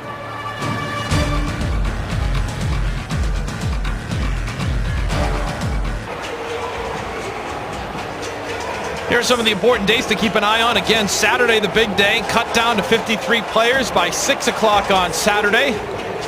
Then the following day, Patriots will have their 10-player practice squad, up from 2 players from last year. And then week 1, a week from Sunday, they open things up at Miami. So they'll all be sorted out. Coach Belichick told us yesterday, Christian, basically they have top 46, a good handle on that, but the bubble guys, they'll still try to unfold, and those pieces might fluctuate even over the course of the weekend as waiver claims and other things come into play. Yeah, you know, I put Brandon Bolden up there just because I thought I'd see a lot more from Jonas Gray or Roy Finch, but not too much from those guys today. Yeah, everybody's got some bubbles right now. I love bubbles. Who doesn't like bubbles? Like Bubble Boy, Lowen Bubbles, and Tim Wright. On the reception over midfield, pushed out of bounds. Nice gain on the play on first down for Jimmy to Tim Wright. That's what they wanted. That's what they wanted. That's the same play they ran the very first play of the game, but it got tipped by the defensive tackle. When he catches the ball, you can see how fast he can get, how much ground he covers once he gets going.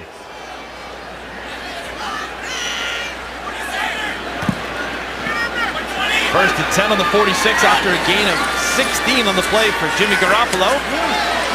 Nice little pass to Finch down near the 30-yard line, and another first down for the Patriots. Guys, you talk about Tim Wright, you talk about what he may add after coming over from Tampa this week in the Logan Mankins trade. How does that affect other guys, running backs, tight ends, spots, wide receivers? Does it affect Josh Boyce and going forward here with this offense?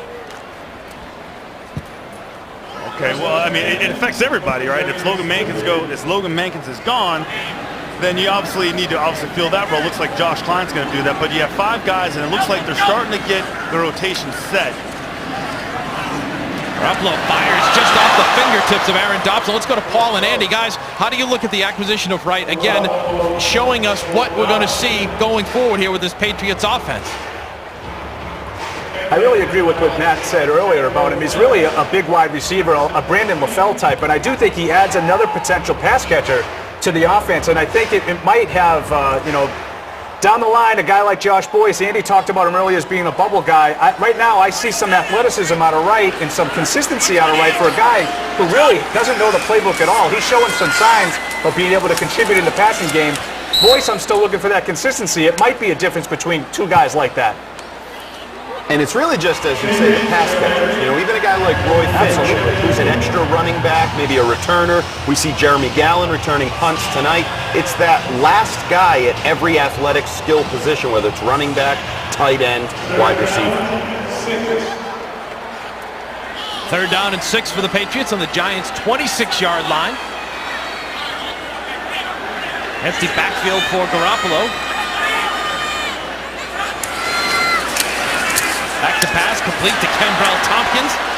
Down inside the 20-yard line for another first down. I think one of the big curveballs out there, guys, that we're just really not going to know at this time. It's however the coaching staff ends up feeling. But that kick returner position's a spot. It really is. And we're not seeing live reps of it. So we're getting a shot here at Kembrell Tompkins. But do they feel strongly that Josh Boyce is good at that, although each ball keeps going into the stands? Or do they feel like they've got another guy, maybe Shane Vereen, maybe somebody we're seeing not getting those reps, that when it becomes real in October, he can take those plays, and they'll be big plays then. A little bit of a bad snap, handled well by Garoppolo. He completes the pass to Tompkins again down near the 10. It'll be 2nd and 2 at the 11-yard line. So now Garoppolo's getting to a nice little rhythm now. Nice little throw to Tim Wright. Nice job on the screen to Finch. A couple passes to Kembrell Tompkins. One on a slant, the other one on just a little hitch. Now Stephen Airy comes back in the ball game. Now you're thinking run, maybe a little quick play action. Over 200 yards in the air for Garoppolo tonight. Now with a 2nd and 2. Quick toss to Gallen. Cuts his way inside the 10, close to a first down, maybe shy. It'll set up a 3rd down. All right, as we watch this unfold here, do you think the order will go, much of the case or talk going into this game was, again, would Mallett be the backup quarterback? I think we've established 3 quarterbacks. Now we're saying, will Mallett be number 2 and Garoppolo number 3? Well, who do you think's played the best in the preseason out of the 4 games? Well, obviously, you don't have a huge body of work from Mallett because he only had 3 games, but who do you think played the best? I don't know. I mean, really, I almost feel like you need to forget about who has the experience, who has the years, who played the best.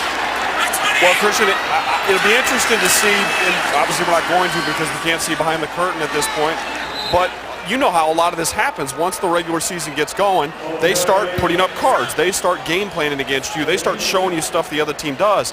And I think the evaluation continues, persists as the regular season goes on. So they may be slotted as 2-3 when we stop today, but the time they're needed 6-7 weeks from now or something in case of an emergency, things could have changed. So Jimmy has to continue to grow. Mallett has to continue to show that when the plays become complicated and you need that experience, that he's actually the one you need in there. So I think they have a case to make as the season goes on. Taylor McCullough had the first down carry for the Patriots. Now we got a flag down and some movement. Neutral zone infraction. Defense number 66. 5-yard penalty. Still first down. Call it on the Giants, and Patriots get a little bit of a push. And they'll have first down and goal at the 3-yard line. So let's see if they come out in the same formation as last time. Nope. They're going to switch sides. Tim's like to switch sides, go to the left. Tompkins goes right. Dobson and Gallen left. On first down, Garoppolo eludes pressure, fires. Incomplete.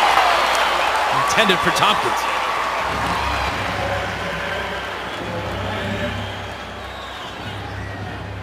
Oh, actually. Oh, another chance here on second down and goal. Yeah, at first I thought he should have thrown it to right away, but it looks like the linebacker undercuts it, so he has no choice but to come to Tompkins, coming back around the end. Tough throw, nice coverage. And here's the 10th play of the drive. Second and goal at the 3. Jimmy, look, wide open. Incomplete. Couldn't stay in. It's going to be off the post, though.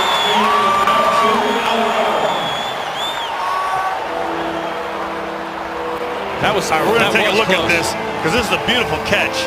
Let's see if he can get both feet in bounds. There's one. Knee comes down. No, that reminds me of my Super Bowl touchdown non-experience. Never happened, Chris. That'll set up a third and goal at the 3. Patriots on third down tonight, 8 for 14. They've done a good job there. Now watch. Right to the corner. Crowd getting loud. Garoppolo trying to call signal. Here we go. Just over the hands of Aaron Dobson. Incomplete. And out comes the field goal unit. All right, here we go. We're going to watch this thing come right. If you're sitting on your couch with your Doritos watching, here comes the ball right up in your grill. You know, plays like that, those are tough throws, but you really want to throw that almost like you're throwing it into a bucket. Kind of throws it more on a rope, but it's a tough catch for the receiver, especially on that angle. Here comes Gostkowski again. 21-yard field goal attempt. Trying to give the Patriots the lead. And he does. Well, the New England up 13-10 with minutes to go here in the third quarter. Has anything stood out to you when it comes to this offense? Dobson certainly one factor. And how about the offensive line behind, in front of Garoppolo and the job that they've done tonight? Anybody stand out here as far as, you know, the concern of Patriots fans coming in is who is going to replace Logan Menkins now? Are we seeing anything so far tonight? Well, you know, as far as the offensive line is concerned, you had a 3-year draft picks all playing at the same time. I think that was encouraging. Haven't seen Brian Stork the entire preseason. He started today. Haven't seen much of Jalapio or Cameron Fleming. On the other side, you really kind of got to see, you know, a rookie side of Jimmy Garoppolo, which you kind of really didn't get to see because he was making so many good plays. He was getting away with some throws that in a normal situation probably would have been an interception. But I think this is the experience that he needs. He needs to start. He needs to fail. Then he needs to try and get back up, and he needs to succeed again. Again, he played at a school where they had no playbook. They had no playbook. And most of his snaps, well, 99.9% of them were out of the shotgun. So it's one of those things where he's got to work on his footwork, he's got to work on his decision making, more importantly, his anticipation of when guys get open. All right, let's bring in Paul and Andy. Guys, your thoughts on Jimmy Garoppolo and the offense of what we've seen tonight? Well, I think the interesting thing here is the offensive line and the fact that we saw Josh Klein, who some people thought might be an option to start for Logan Mankin's spot at left guard. He's playing late into the third quarter here, the 4th preseason game. Does that mean he needs reps and that's going to be his spot? Or does that mean he's not thought of as highly as maybe we expected early here in the preseason process? But, you know, Marcus Cannon not playing. You're seeing Stork. Does Stork sort of be a late entry in that center mix? You know you're going to have 2 centers. You have Wendell and Conley that can play that. I think that interior offensive line is still a really interesting spot. And I think Bill Belichick is still searching for the answers as to who the guys are that he wants to be the starters. I think it's interesting. Andy brought up Ryan Wendell. It's interesting that we haven't seen him tonight. He's one of the guys that's seemingly dressed but not playing. I thought that he was still sort of fighting for a roster spot. The way it looks right now is he's pretty safe. I wonder if they feel like he is that starting center, the position that he's had the last couple of years. Conley, one of the guards, and maybe Cannon, the other guard, the way we're seeing Klein play into the third quarter. Still answers to come here as the Patriots wind down the preseason and look towards Miami a week from Sunday. Giants have the football on offense. Patriots defense has played better here in the second half, although a nice run there by Michael Cox of the Giants. You know, one of the big emphasis in this second half was obviously to stop the run. They've been doing a great job of it so far. This is the first big chunk play they had that the Giants had on the ground. Ryan Nassib still in at quarterback, kid from Syracuse for the Giants. Has a second down and 1.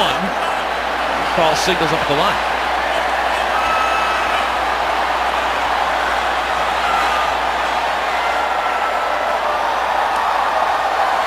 Throws over the middle, and it's caught by Larry Donnell. And that's the first down allowed by the Patriots defense this half. Yeah, it looks like the Giants are going to speed it up right now, try and catch somebody off guard, find an open guy, find somebody in the wrong spot. Another good test as the Patriots stop that play. Guys, I'd like to talk about that defensive backfield. One of the questions we've talked about all preseason is who's going to start next to Devin McCourty. We any further on that, whether it be Wilson, Chung, lots of candidates out there. Thoughts on that? One of the interesting names we haven't talked much about is Alfonso Dennard. I mean, that's your starting opposite corner the last couple of years. He's still out there and available, but it looks like they're giving Logan Ryan a long look. They obviously love Malcolm Butler. He's gotten his opportunities, but it's nice to know you have options. Well, let's bring in Paul and Andy. Guys, your thoughts on what we've seen from the safety position and how that factors in going forward here as he gets set to open up next Sunday. Well, it's interesting, Chatham, you brought up Alfonso Dennard. He started this game tonight. We saw early in some safety action. Now, Bill will tell me that wasn't really safety. It was inside coverage, but he was getting some of those reps, 15 yards off the ball, which is not what we've seen from him. He's obviously been, as you said, he's been one of the starting corners up in guys' mugs. He's another name to add into that versatility of guys that have been able to play safety next to Devin McCourty. And to me, one of the things that's really interesting, I wonder how long this Malcolm Butler thing is going to continue.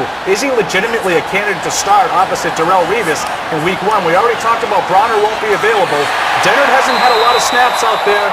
Logan Ryan's playing a little bit now. I wonder if Malcolm Butler is going to be the starter opposite Darrelle Revis in Miami. Well, let's look at it this way, guys. It's Miami. So what are the matchups? We're talking about Mike Wallace, just speed, down the field guy. Brian Hartline being the other guy. Those are really your two go-to people. Do they feel comfortable enough to let Revis just wipe one of the two off? And can Malcolm play in a combination coverage? Can he be a communication guy that's halving on Hartline or involved with some of his other teammates around him? It's not a situation where we're going out and it's going to be a Pro Bowl wide receiver at each side and they got to make a hard choice. I think he'll be part of a group coverage.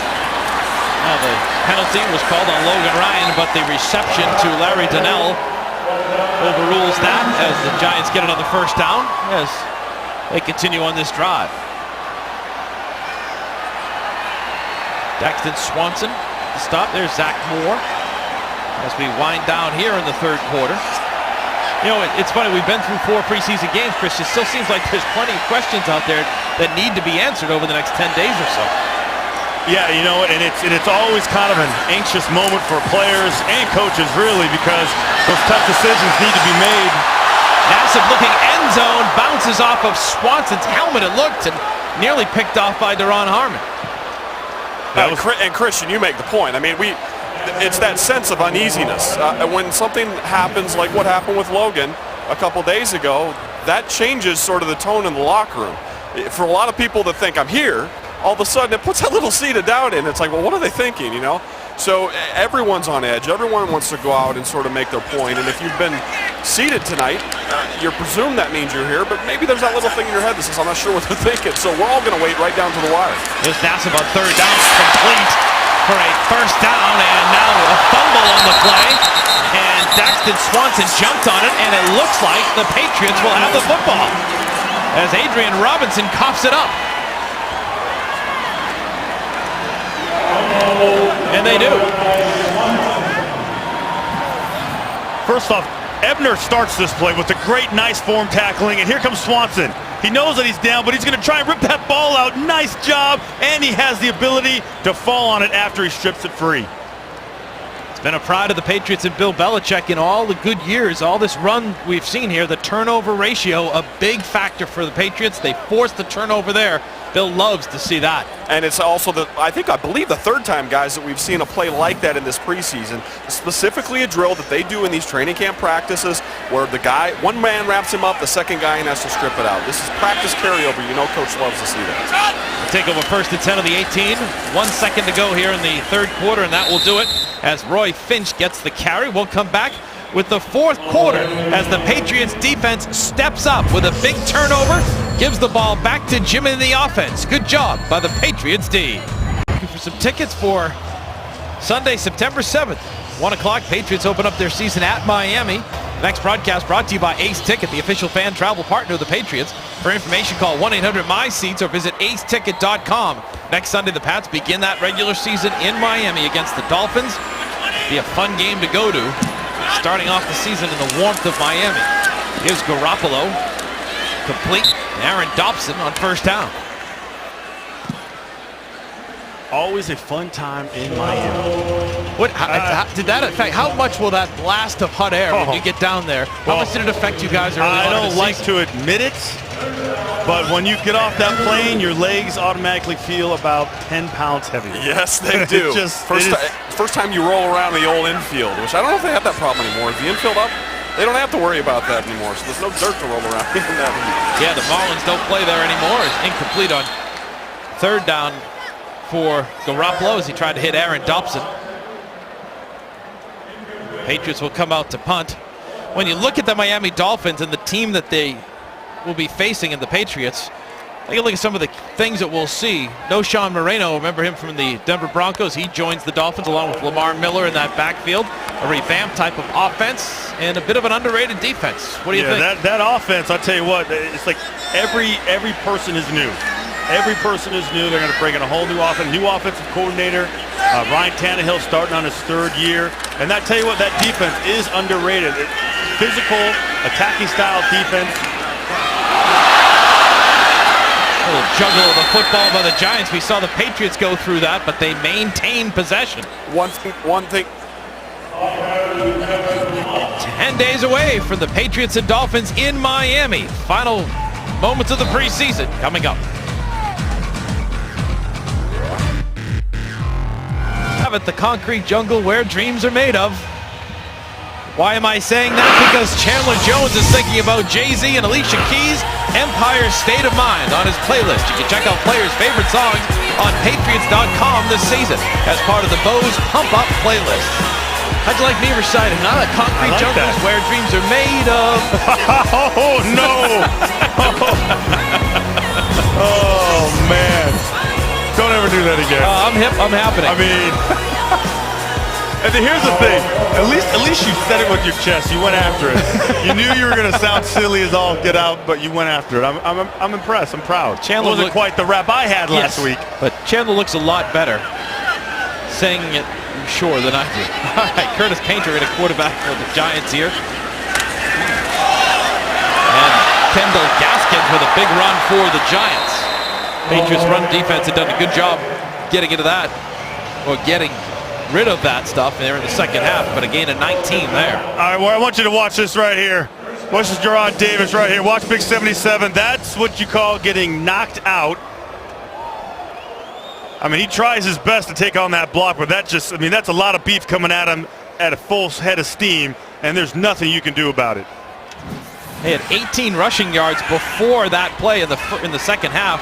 The Giants now 19 on that play. So again, the Patriots doing a pretty good job stopping the run coming into this series, something they were focused on, something Bill Belichick told Steve Burton about that he wasn't too happy with in that first half. Nate Ebner makes the stop. When you go down to Miami, the defense, how tough is it on them? Playing in that hot, humid conditions right away. Trying to, I'm sure Miami will come out excited, that opening day crowd, try to pound away at them. Well, listen, it's hard for everybody, right? I mean, it's September, it's Miami, it's South Beach. But you can't allow that to get into your head. Obviously the Dolphins practice down there. They're used to a little bit more. but at the same time, they're not going to turn the air conditioner on just because they feel sorry for you. Well, big Vince Wilfork be company for that. Second down play and the stop by the Patriots. You'll also have the interior of that line. You should. Vince Wilfork back from the Achilles injury. Well, guys, the best way to combat that, if you're concerned about the heat, you're concerned about how tired people might get, you can prepare, but you can't. There's only so much you can prepare because you're not going to be in that environment. What's important is depth. You have to feel really good about the backups because you need rotational players when you go to Southbeach. You need to feel like you can roll the defensive line in, substitute some in the secondary, the guys that really have to cover ground and generally get winded. Third down play here for the Giants. Painter fires, and it's complete over the middle to Larry Donnell, and the chains will move. And guys, I have a question about it. You know, we talk about the depth, and Matt, you talk about the depth. Dominique Easley, we haven't seen him, the first-round pick so far in the preseason. No Gronk, we haven't seen him on the offense yet. We've seen him practicing and getting there. But how much will it affect those guys going in if they are going to play? And many people expect them to play in that opening game. Well, in my view, if you're going to be Dominique Easley and you're going to come into the NFL and you've not had a training camp, you've not had live games, you've had no scrimmages, the best way to assimilate yourself quickly is pass rush. You can go in on nickel and dime plays. It's essentially a one-on-one thing with generally you and a tackle or you in a one-on-one situation with a guard. You don't have to learn and play a perfect technique or run technique, things like that. So you send them in when it's 3rd and 8, when it's 3rd and 12, where the run's a little less part of the consideration. So that's the sort of minimal plays that you give a guy like him. You got to assimilate him, so give him the stuff that's not terribly mental, not terribly technique-based. Let him just go be an athlete and beat a guy one-on-one. Christian, I think everyone has the question, how effective can Gronk be coming out in week 1 for this Patriots offense? I think he can be very effective. It's not like he's going to be healthy. He might not feel like himself. It's not like it's November. But again, mismatch nightmare. It's not like he forgot how to play football. He's been practicing. He was cleared to play before preseason, before the camp even started. Offense number 17. 5-yard penalty. Still second down. So, no, I don't think it's going to affect him at all. There is some timing issues for the most part, and for a guy that's been practicing and getting as many reps as he has, I don't think it's going to be a huge deal. Now, will he play the entire game? Probably not. But he can't be a spot player. I mean, he can't be a guy that just comes in just for... But you're okay with it, though, not having any preseason game reps as a tight end? Oh, yeah. If he was a rookie, I'd have an issue with it, but no. All right, Patriots defense. Zach Moore swarming Curtis Painter on a second down play. I think Zach Moore is one of those guys that'll be valuable down there. If he sticks on this roster and you get into a situation where you really need rotations, watch him here. He's been great with his hands. He's longer. Well, in this situation, you just go for it so you make the play. It's my type of defensive play. Yeah, exactly. The lookout block. But no, I think he's been valuable for this reason, guys. If you're going to bring him along as a rotational guy, a depth guy in the D-line, the extra added value that Moore provides is he plays both a little bit inside, a little bit outside. So he can really cover 2 spots. It's a very valuable 1 of the 45 when you get into a situation like that down in South Beach. They're on 3rd down for Painter. Fires it complete. And he stopped about the 25-yard line. And it'll be a 4th down situation. Interesting, Zach Moore is quite a story. 6th-round pick. As a player goes down for the Patriots, Steve Boharness gets back up. Hopefully he's fine.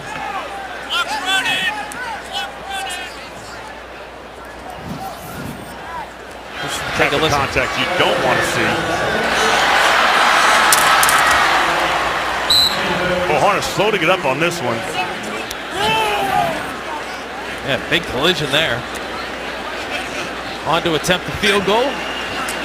Josh Brown from 45 yards away. And it's good. We've got a tie game. Tied at 13. Under 9 left to go here in the preseason. We'll be right back with the Patriots offense. Time now for the Toyota Drive of the Game, brought to you by the official truck of the New England Patriots, the Toyota Tundra. Tundra, quality that helps you build anything. There's several views of the Garoppolo to Dobson touchdown. Thing of beauty for Jimmy. Yeah, and a great job by Dobson, working his hands free, fighting, not giving up on this play to make this catch. Garoppolo 18 of 34, 224 yards, a touchdown, and an interception tonight.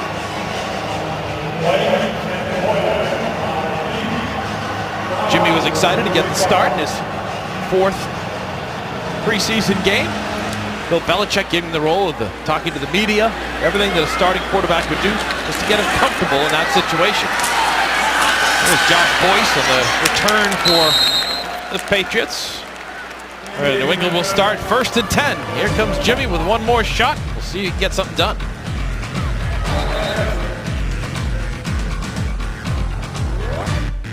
Close up, brought to you by Pepsi. Tim Wright acquired the Logan Menkins deal this week. 4 receptions, 43 yards for the tight end coming from Tampa Bay this week in the big trade for Menkins, along with a 4th-round draft pick in 2015. Tall, lanky kid. Let's go to Paul Perillo and Andy Hart with a thought on Tim Wright. Yeah, I do like the guy, Dan. I like the athleticism. I like the way he's caught the football. I had a chance earlier this week talking to some people in Tampa Bay. Booger McFarland, a former Bucs defensive lineman, talked about him a lot. Said he really did a nice job understanding zone concepts, underneath routes, a lot of shallow crosses, caught the ball well, and don't forget, really dealt with a tough offensive situation down there in Tampa Bay with Josh Freeman, who's not even in the league anymore, being the quarterback to start, and then Mike Glennon, a rookie. To catch 54 passes, I know there were probably a lot of checkdowns in that, but I've been impressed with a guy who knows nothing of the playbook and has been able to make some plays tonight. To me, it's first impressions. It's simple. He's gotten open, he's caught the football, and he's run a little bit after the catch. He looks like an athlete. I like what I've seen so far, Dan. All right, guys, that reception was to Brian Timms from Garoppolo. Now Garoppolo pressure just throws the ball away here. Guys, one of the things I wanted to bring up along with Wright, now there's McCourty, Ryan, Harmon, Boharness, and Tim Wright. The Rutgers connection.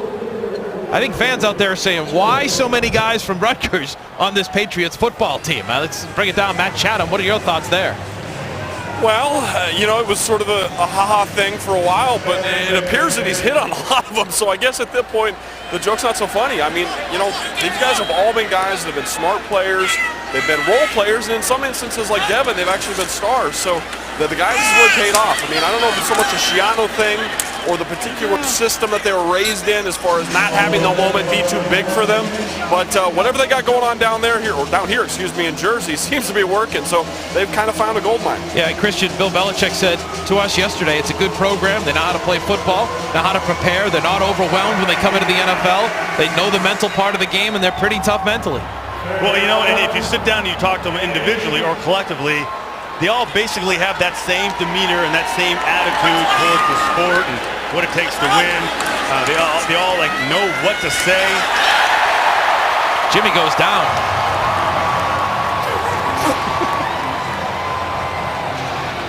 Second time Jimmy's been sacked. Jimmy doesn't like sacks, Christian. Yeah, here comes the pressure right up the middle. I don't think anybody likes sacks, Rochi. Here it comes again right here to the left side of your screen. That's Josh Klein right there that he beat. And it'll set up a 4th down for New England. 4th and 17. Here in the 4th quarter, tied at 13. Patriots and the New York Giants, preseason finale. Glad you could join us here on this Thursday night. Beautiful night here at MetLife Stadium. High kick. Bad play by J-Ron Hosley. They need to look at that video of Amendola. That was real close to whether or not he touched that football. We need to check on that replay. Tom Coughlin looks happy. Yeah, close but no cigar on the touch. And the Giants will take over on 1st down when we return.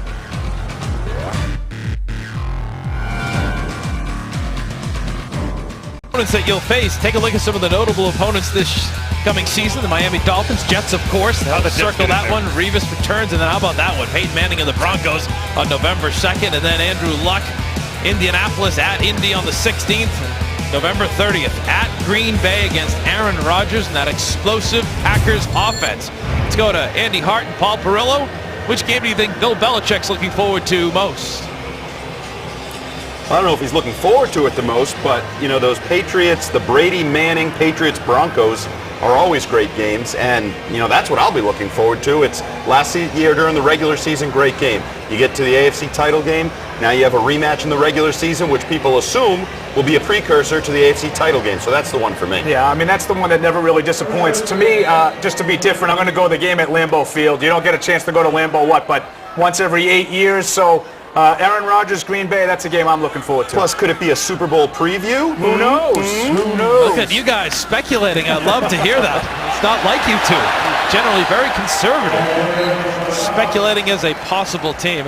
Let's take a look at the Denver Broncos, guys. You brought that up. Of course, Peyton Manning. Can't he duplicate what he did last year? Big concerns with Wes Welker. 3rd concussion in the last 10 months. And then you have Von Miller. How does he affect that defense? Plus the acquisition of Aqib Talib. What are we thinking here about that Denver Broncos team? Well, obviously you mentioned Aqib Talib, also DeMarcus Ware, T.J. Wharf that came out of Cleveland. I mean, you mentioned Peyton Manning real quickly. 55 touchdowns last year. Also broke Drew Brees' record for passing yards in a season. Don't think much is going to change offensively for them. If anything, they could possibly be better, not have quite as many. Maybe not as many yards, but with all the new rules, hey, that can easily happen. You can't touch anybody, guys can run all by you. But again, you haven't seen that many flags here today, Matt. So maybe even the refs are just tired, saving their energy for the first game of the season, or they've been told not to throw as many. Well, this is a regular game, and this is what football's supposed to be like. This is how you give fans their money's worth when they come out to a preseason game. Only 9 penalties called tonight. No flag on that. It wasn't head referee bobble night, and that's the important thing. We can just talk about the players. It's wonderful. Julian Talley was the receiver, and Brandon Browner on the defense. Now, he looks beat on this play. He did a great job recovering, and he's not necessarily the fastest guy, but big, long wingspan. Does a great job of figuring out where he needs to put his hand to knock this ball down, because this should be caught. We saw he should catch this ball. Yeah, we saw a lot of that in Washington, Christian, in that week of practices they had together, where it looked like he was a step away, but that length was sort of what they could never get the ball over and through. Yeah, he's got that Kevin Garnett KG-like wingspan. And you watch Brandon Browner. Here's Painter going to Corey Washington, and Browner on the basketball-like defense. And again, another great job by him. He knows this is the deep ball, and he's ahead of the receiver. So instead of turning and running for him, he just kind of slows down. Watch him kind of. You're going to watch him kind of just put his butt into the receiver, not allowing the receiver to run through to catch this ball. That's just a veteran getting his reps. He knows he needs the work. He knows the situation he's under, and he's been toying with the receivers a little bit. It's interesting to see it down here on the field. He's chatting a little bit with them. You can see the confidence, but that's when you got an inexperienced guy across from him. I get it. On the punt, and the fair catch called by Finch. Let's take a look at the Browner play. Andy and Paul. Brandon Browner going to be a guy that can help this team, but he won't be able to help until week 5, but could be special. Yeah, I got to tell you, I've been a little underwhelmed with Brandon Browner this summer. I've seen him, in my opinion, get beat too often. I know he needs his reps, and he's going to be gone for a month, but we're in the 4th quarter of games the last couple weeks here, and he's not exactly dominating the guys on the other side of the field that are going to be out of football in a couple days. He's a physical guy. I don't know how that's going to marry up with the way they're making calls this year. And I got to tell you, I know they gave him $1 million guaranteed, so I'm not saying he's going to get cut. But I need to see more from Brandon Browner before I say, okay, he's really the guy Richard Sherman tried to tell me is a true #1 corner next to Revis. And just to piggyback on Andy's point there, one thing I'm a little concerned about is the way they've been calling the games. And Matt's right, they haven't necessarily called it that way tonight. But we've seen a lot of flags on plays for a lot less than that play right there on Washington. And he doesn't have that first month to play to sort of feel out the way the games are getting called. So I'm a little concerned about Browner as you start week 5. I agree with Andy. I don't think he's going anywhere, but I have been a little bit, I don't want to say unimpressed, but I don't think that he's necessarily the guy that you're going to pencil into that starting spot as soon as he gets back. I don't think he's played that well. Right now, Butler, I think, has been more impressive, and Dennard was more impressive last year to me. Well, guys, it'll be interesting to see what they do sort of on a matchup basis, because if you don't feel like he's your just number 2 every week of the season for 16, well, a 12 in this situation. Maybe he's the guy that in the event that they go big, you know, you have to have a team on the roster. Maybe Jordy Nelson is the big guy that you want to put him across. But then you're in the next week, and you know what you say? It's a little quicker, faster guy. And it's not the best matchup, but now you have some confidence with Butler or with Logan Ryan or with Dennard that you can do more matchup-based stuff. The guy that plays is the guy that fits best that particular week. And I think those matchups are going to be fast. Go ahead, Andy. As the completion was made to Kenbrell Tompkins for the first down. Now go ahead, Andy. My apologies. I think those matchups, Dan, are going to be fascinating week to week because it looks like you have the potential. You could have 2 positions in this secondary that are sort of matchup based. That safety position next to Devin McCourty, where I think Patrick Chung might get the more physical matchups. You know, the Minnesota Vikings, Adrian Peterson, they want to run the football. You might want him on the field. You might not want him in week 1 against a guy like Charles Clay and some of the weapons in the middle of the field. If you're doing the same thing at corner, I just wonder what kind of continuity you'll have in the secondary and if the skill set is good, but maybe the communication won't be great. Incomplete on second down. Yeah, it's sticking with. Sorry, Dan. It's sticking with Bronner a little bit, and with some of those matchups that we're talking about. A lot of people talk about Bronner with his size. Maybe he can play safety, and I wonder maybe a guy. We talked about Denver a little while ago. Julius Thomas is really going to be a matchup nightmare for everybody. Maybe they want to use a little bit more of the size with Bronner in a game like that, and let maybe Dennard take Emmanuel Sanders, a little bit smaller, shiftier guy on the outside. It's going to be interesting. I think Matt brings up a good point, though, with the different matchups. It'll be interesting to see how Belichick and the staff decide to approach this.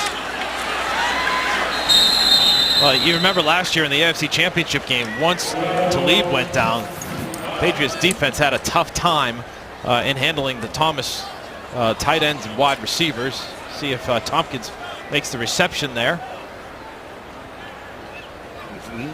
That's a nice catch right there. Down and low as you're coming back to it. Sets up a 4th and 1. We'll watch this unfold for this Patriots offense. 5 receptions, 46 yards for Kenbrell Tompkins tonight. Here's Garoppolo with under 3 to go. Fires incomplete. Little mix-up there, looked like between Finch and Boyce. And the Patriots turn the ball over on downs. Yeah, it's almost like Finch is supposed to be Smith. Finch is running. He's going to run over here. He's going to come here, right? But he's got to go. Boyce has got to go underneath. Goes a little bit too flat, and then he's not able to get the ball. And Boyce and Tompkins, I should say. Boyce. Yep, a little confusion there on my part and on their part. Kind of interesting, guys. We're this late into the 4th quarter, and I know we make the comment that a lot of these guys won't be in the NFL next week, but there's a lot of people on the field, maybe on both sides, that will be on rosters. A lot of guys that the Patriots are counting on at depth that are actually out there right now in the 4th quarter. Well, what does that say also, Matt, as we get the run by Gaskins for about 8 yards? What does it say about the depth of this Patriots team that we're seeing, guys? You know, we showed Darrelle Revis. Patriots fans can't wait to see him. Can't wait to see Gronk, Brady. Yet we're seeing a lot of now familiar names to us out on this football field that look like good players. Well, I think that's one of the things Matt just mentioned, Dan. There are some players out here that are going to play roles for the Patriots. There's not necessarily, garbage time here. You know, guys like Brandon Browner. Jake Beckett's a guy that I think we should probably bring up. 3rd-year player, former 3rd-round pick. He really hasn't done a whole lot. It hasn't been active for a whole lot of games in his first 2 years.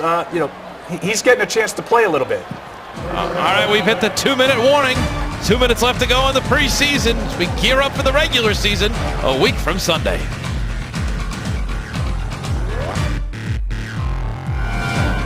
All preseason long here on the Patriots Football Network. And we've had a good time. Christian Fauria, of course, Matt Chatham, the good-looking guy down on the field, along with Paul Perillo and Andy Hart.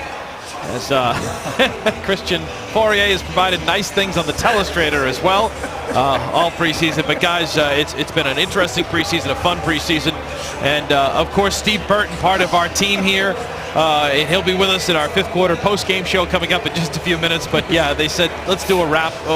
No, we don't. I was like, we're not doing. We're going to rap. Yes, we're going to rap here about the Patriots, guys. I think we're all excited about what lies ahead for this Patriots football team with the acquisition of Revis and perhaps the health of Gronk and so on down the line. just a general thought, and we'll start with you, Paul and Andy. We've been trying to break down the roster bubbles, and there's important dates coming up Saturday, the cut-down date at 6 o'clock, and then we go from there to the opener in Miami. But how good do you think this football team can be as we go forward here and start this regular season? I missed the production meeting this week, so I didn't know we were supposed to save our predictions till late in the game. I think I teased it earlier when I said Packers-Patriots was a Super Bowl preview. I think this is a Super Bowl contending team. I think there are a lot of guys that look poised for big years to me. I think Gronk's going to have a big year. I think Wilfork's going to have a huge bounce-back year. I like Brady. I think this is a really interesting football team. Yeah, I think the mix is pretty good. I think they have some youth here. They've gotten a lot younger, I think, over the last couple of seasons. Not to sound like Captain Obvious, the health of three guys is of the utmost importance. Brady, Gronk, and Revis. If those three guys can stay healthy, I think this team has a real chance to play, into February. Captain, let's get on to Matt Chatham. Matt, your thoughts going forward here? Well, one of the things I would like to see that we didn't yet see a ton of in the preseason, the absence now of Logan Mankins, kind of brings us into question. We need to see them establish a run game. The run game is going to be a pillar here that they really need to lean upon. We don't want to get into a situation in past years where Tom's in the gun and they're throwing the ball 70 times. So you don't need to see that necessarily, but the strength of those edges where you get Rob Gronkowski back, one of the best edge blockers as well as pass catchers in the NFL. So getting Stephen Ridley going, getting the multi-back attack back up on its feet, I think that'll be a big factor in telling how far they'll go. Third down play, they'll be close to a first down, but just shy of that. And again, our Toyota post-game show is coming up after the game. We'll recap tonight's game. Steve Burton and company will have reaction for that. You're going to be there. Stats, highlights, analysis. Yes, I'll be part of the show coming up on fifth quarter. I see you down there, Matt, just standing in front of that TV, that camera, like, why you can move. Hey, there's Rick. He was there. Bill Belichick was saying there may be some guys that may make this football team that aren't on this football field, per se. We've seen it before with Bill. He could set the roster, then the waivers. We'll see what happens with waivers, and he may pick up a guy or two. He wants balance at every single position, some depth, and he says it depends on the roster, juggling a little bit how it all plays out. Well, I mean, you remember Brian Waters, he was signed in September, and there was a guy that ended up making the Pro Bowl. So those type of players could be out there after the final cuts, guys that can help your roster. I know, the offensive line is a work in progress right now. Haven't really settled on 5 guys yet, but we'll see what happens when this all plays out. Josh Brown into attempt a 37-yard field goal. Remember, we're tied here. And the field goal is on the way, and it's good. What, you didn't want the game to go into overtime? I was hoping for an extra 15 minutes. Truth serum, there you go. 38 seconds left. I mean, these are all important situations that the Patriots need to practice. As soon as you think you're done, they pull you back in. Christian, you're talking about this football team. How excited are you to see how it unfolds this regular season as well? Yeah, I've been saying it on the radio for the past 4 months that I think this is a Super Bowl team. I've already booked my tickets to go to Arizona.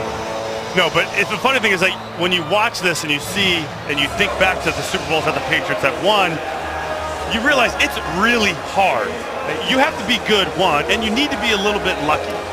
So you talked about the injuries. Obviously, you go through a year, and guys are going to get hurt. I think the important thing is, when are those guys hurt? How long are they out? When can they come back? How serious it is? But they have the right mentality. They have the right players. But they obviously have the right coach. Now they just need to put it together. My fantasy football draft with my son and his buddies this week, I took Tom Brady, I took Rob Gronkowski, and I took the Patriots defense. Well, I mean, did you get to pick first on everything, or what? I mean, who'd you leave for? And the kick, and a touchback. As we wind things down, want to tell you, Totally Patriots now airs in 2 places. The season kicks off on Saturday, September 6th on WSBK TV, My TV 38, and then again on Saturday at 10:30 on Comcast Sportsnet. It will also air Sundays at 10:30 a.m. on Comcast Sportsnet as well. Looking forward to that. Got one of the best kickers in the NFL on your side, too. So, Matt, you think they're taking a knee? You think they're getting out of here? Or you think they're going to actually try and make some plays and run downfield? You know what? If I had, I'm not Miss Cleo, so I don't do predictions. But Wow, did you just bring a Miss Cleo reference up? I believe I did, but you know what? He's in the gun. It's a situational opportunity. He may not be on the field again the rest of this season. Go ahead and let him give a shot. 38 seconds he's got. He's pressured and he's brought down. That may put an end to that theory. Jimmy goes down for the third time tonight. Yeah, that's exactly what you don't want to happen. A situation like that, defensive lineman comes in there free, ends up slamming your quarterback to the ground with 15 seconds left in the game.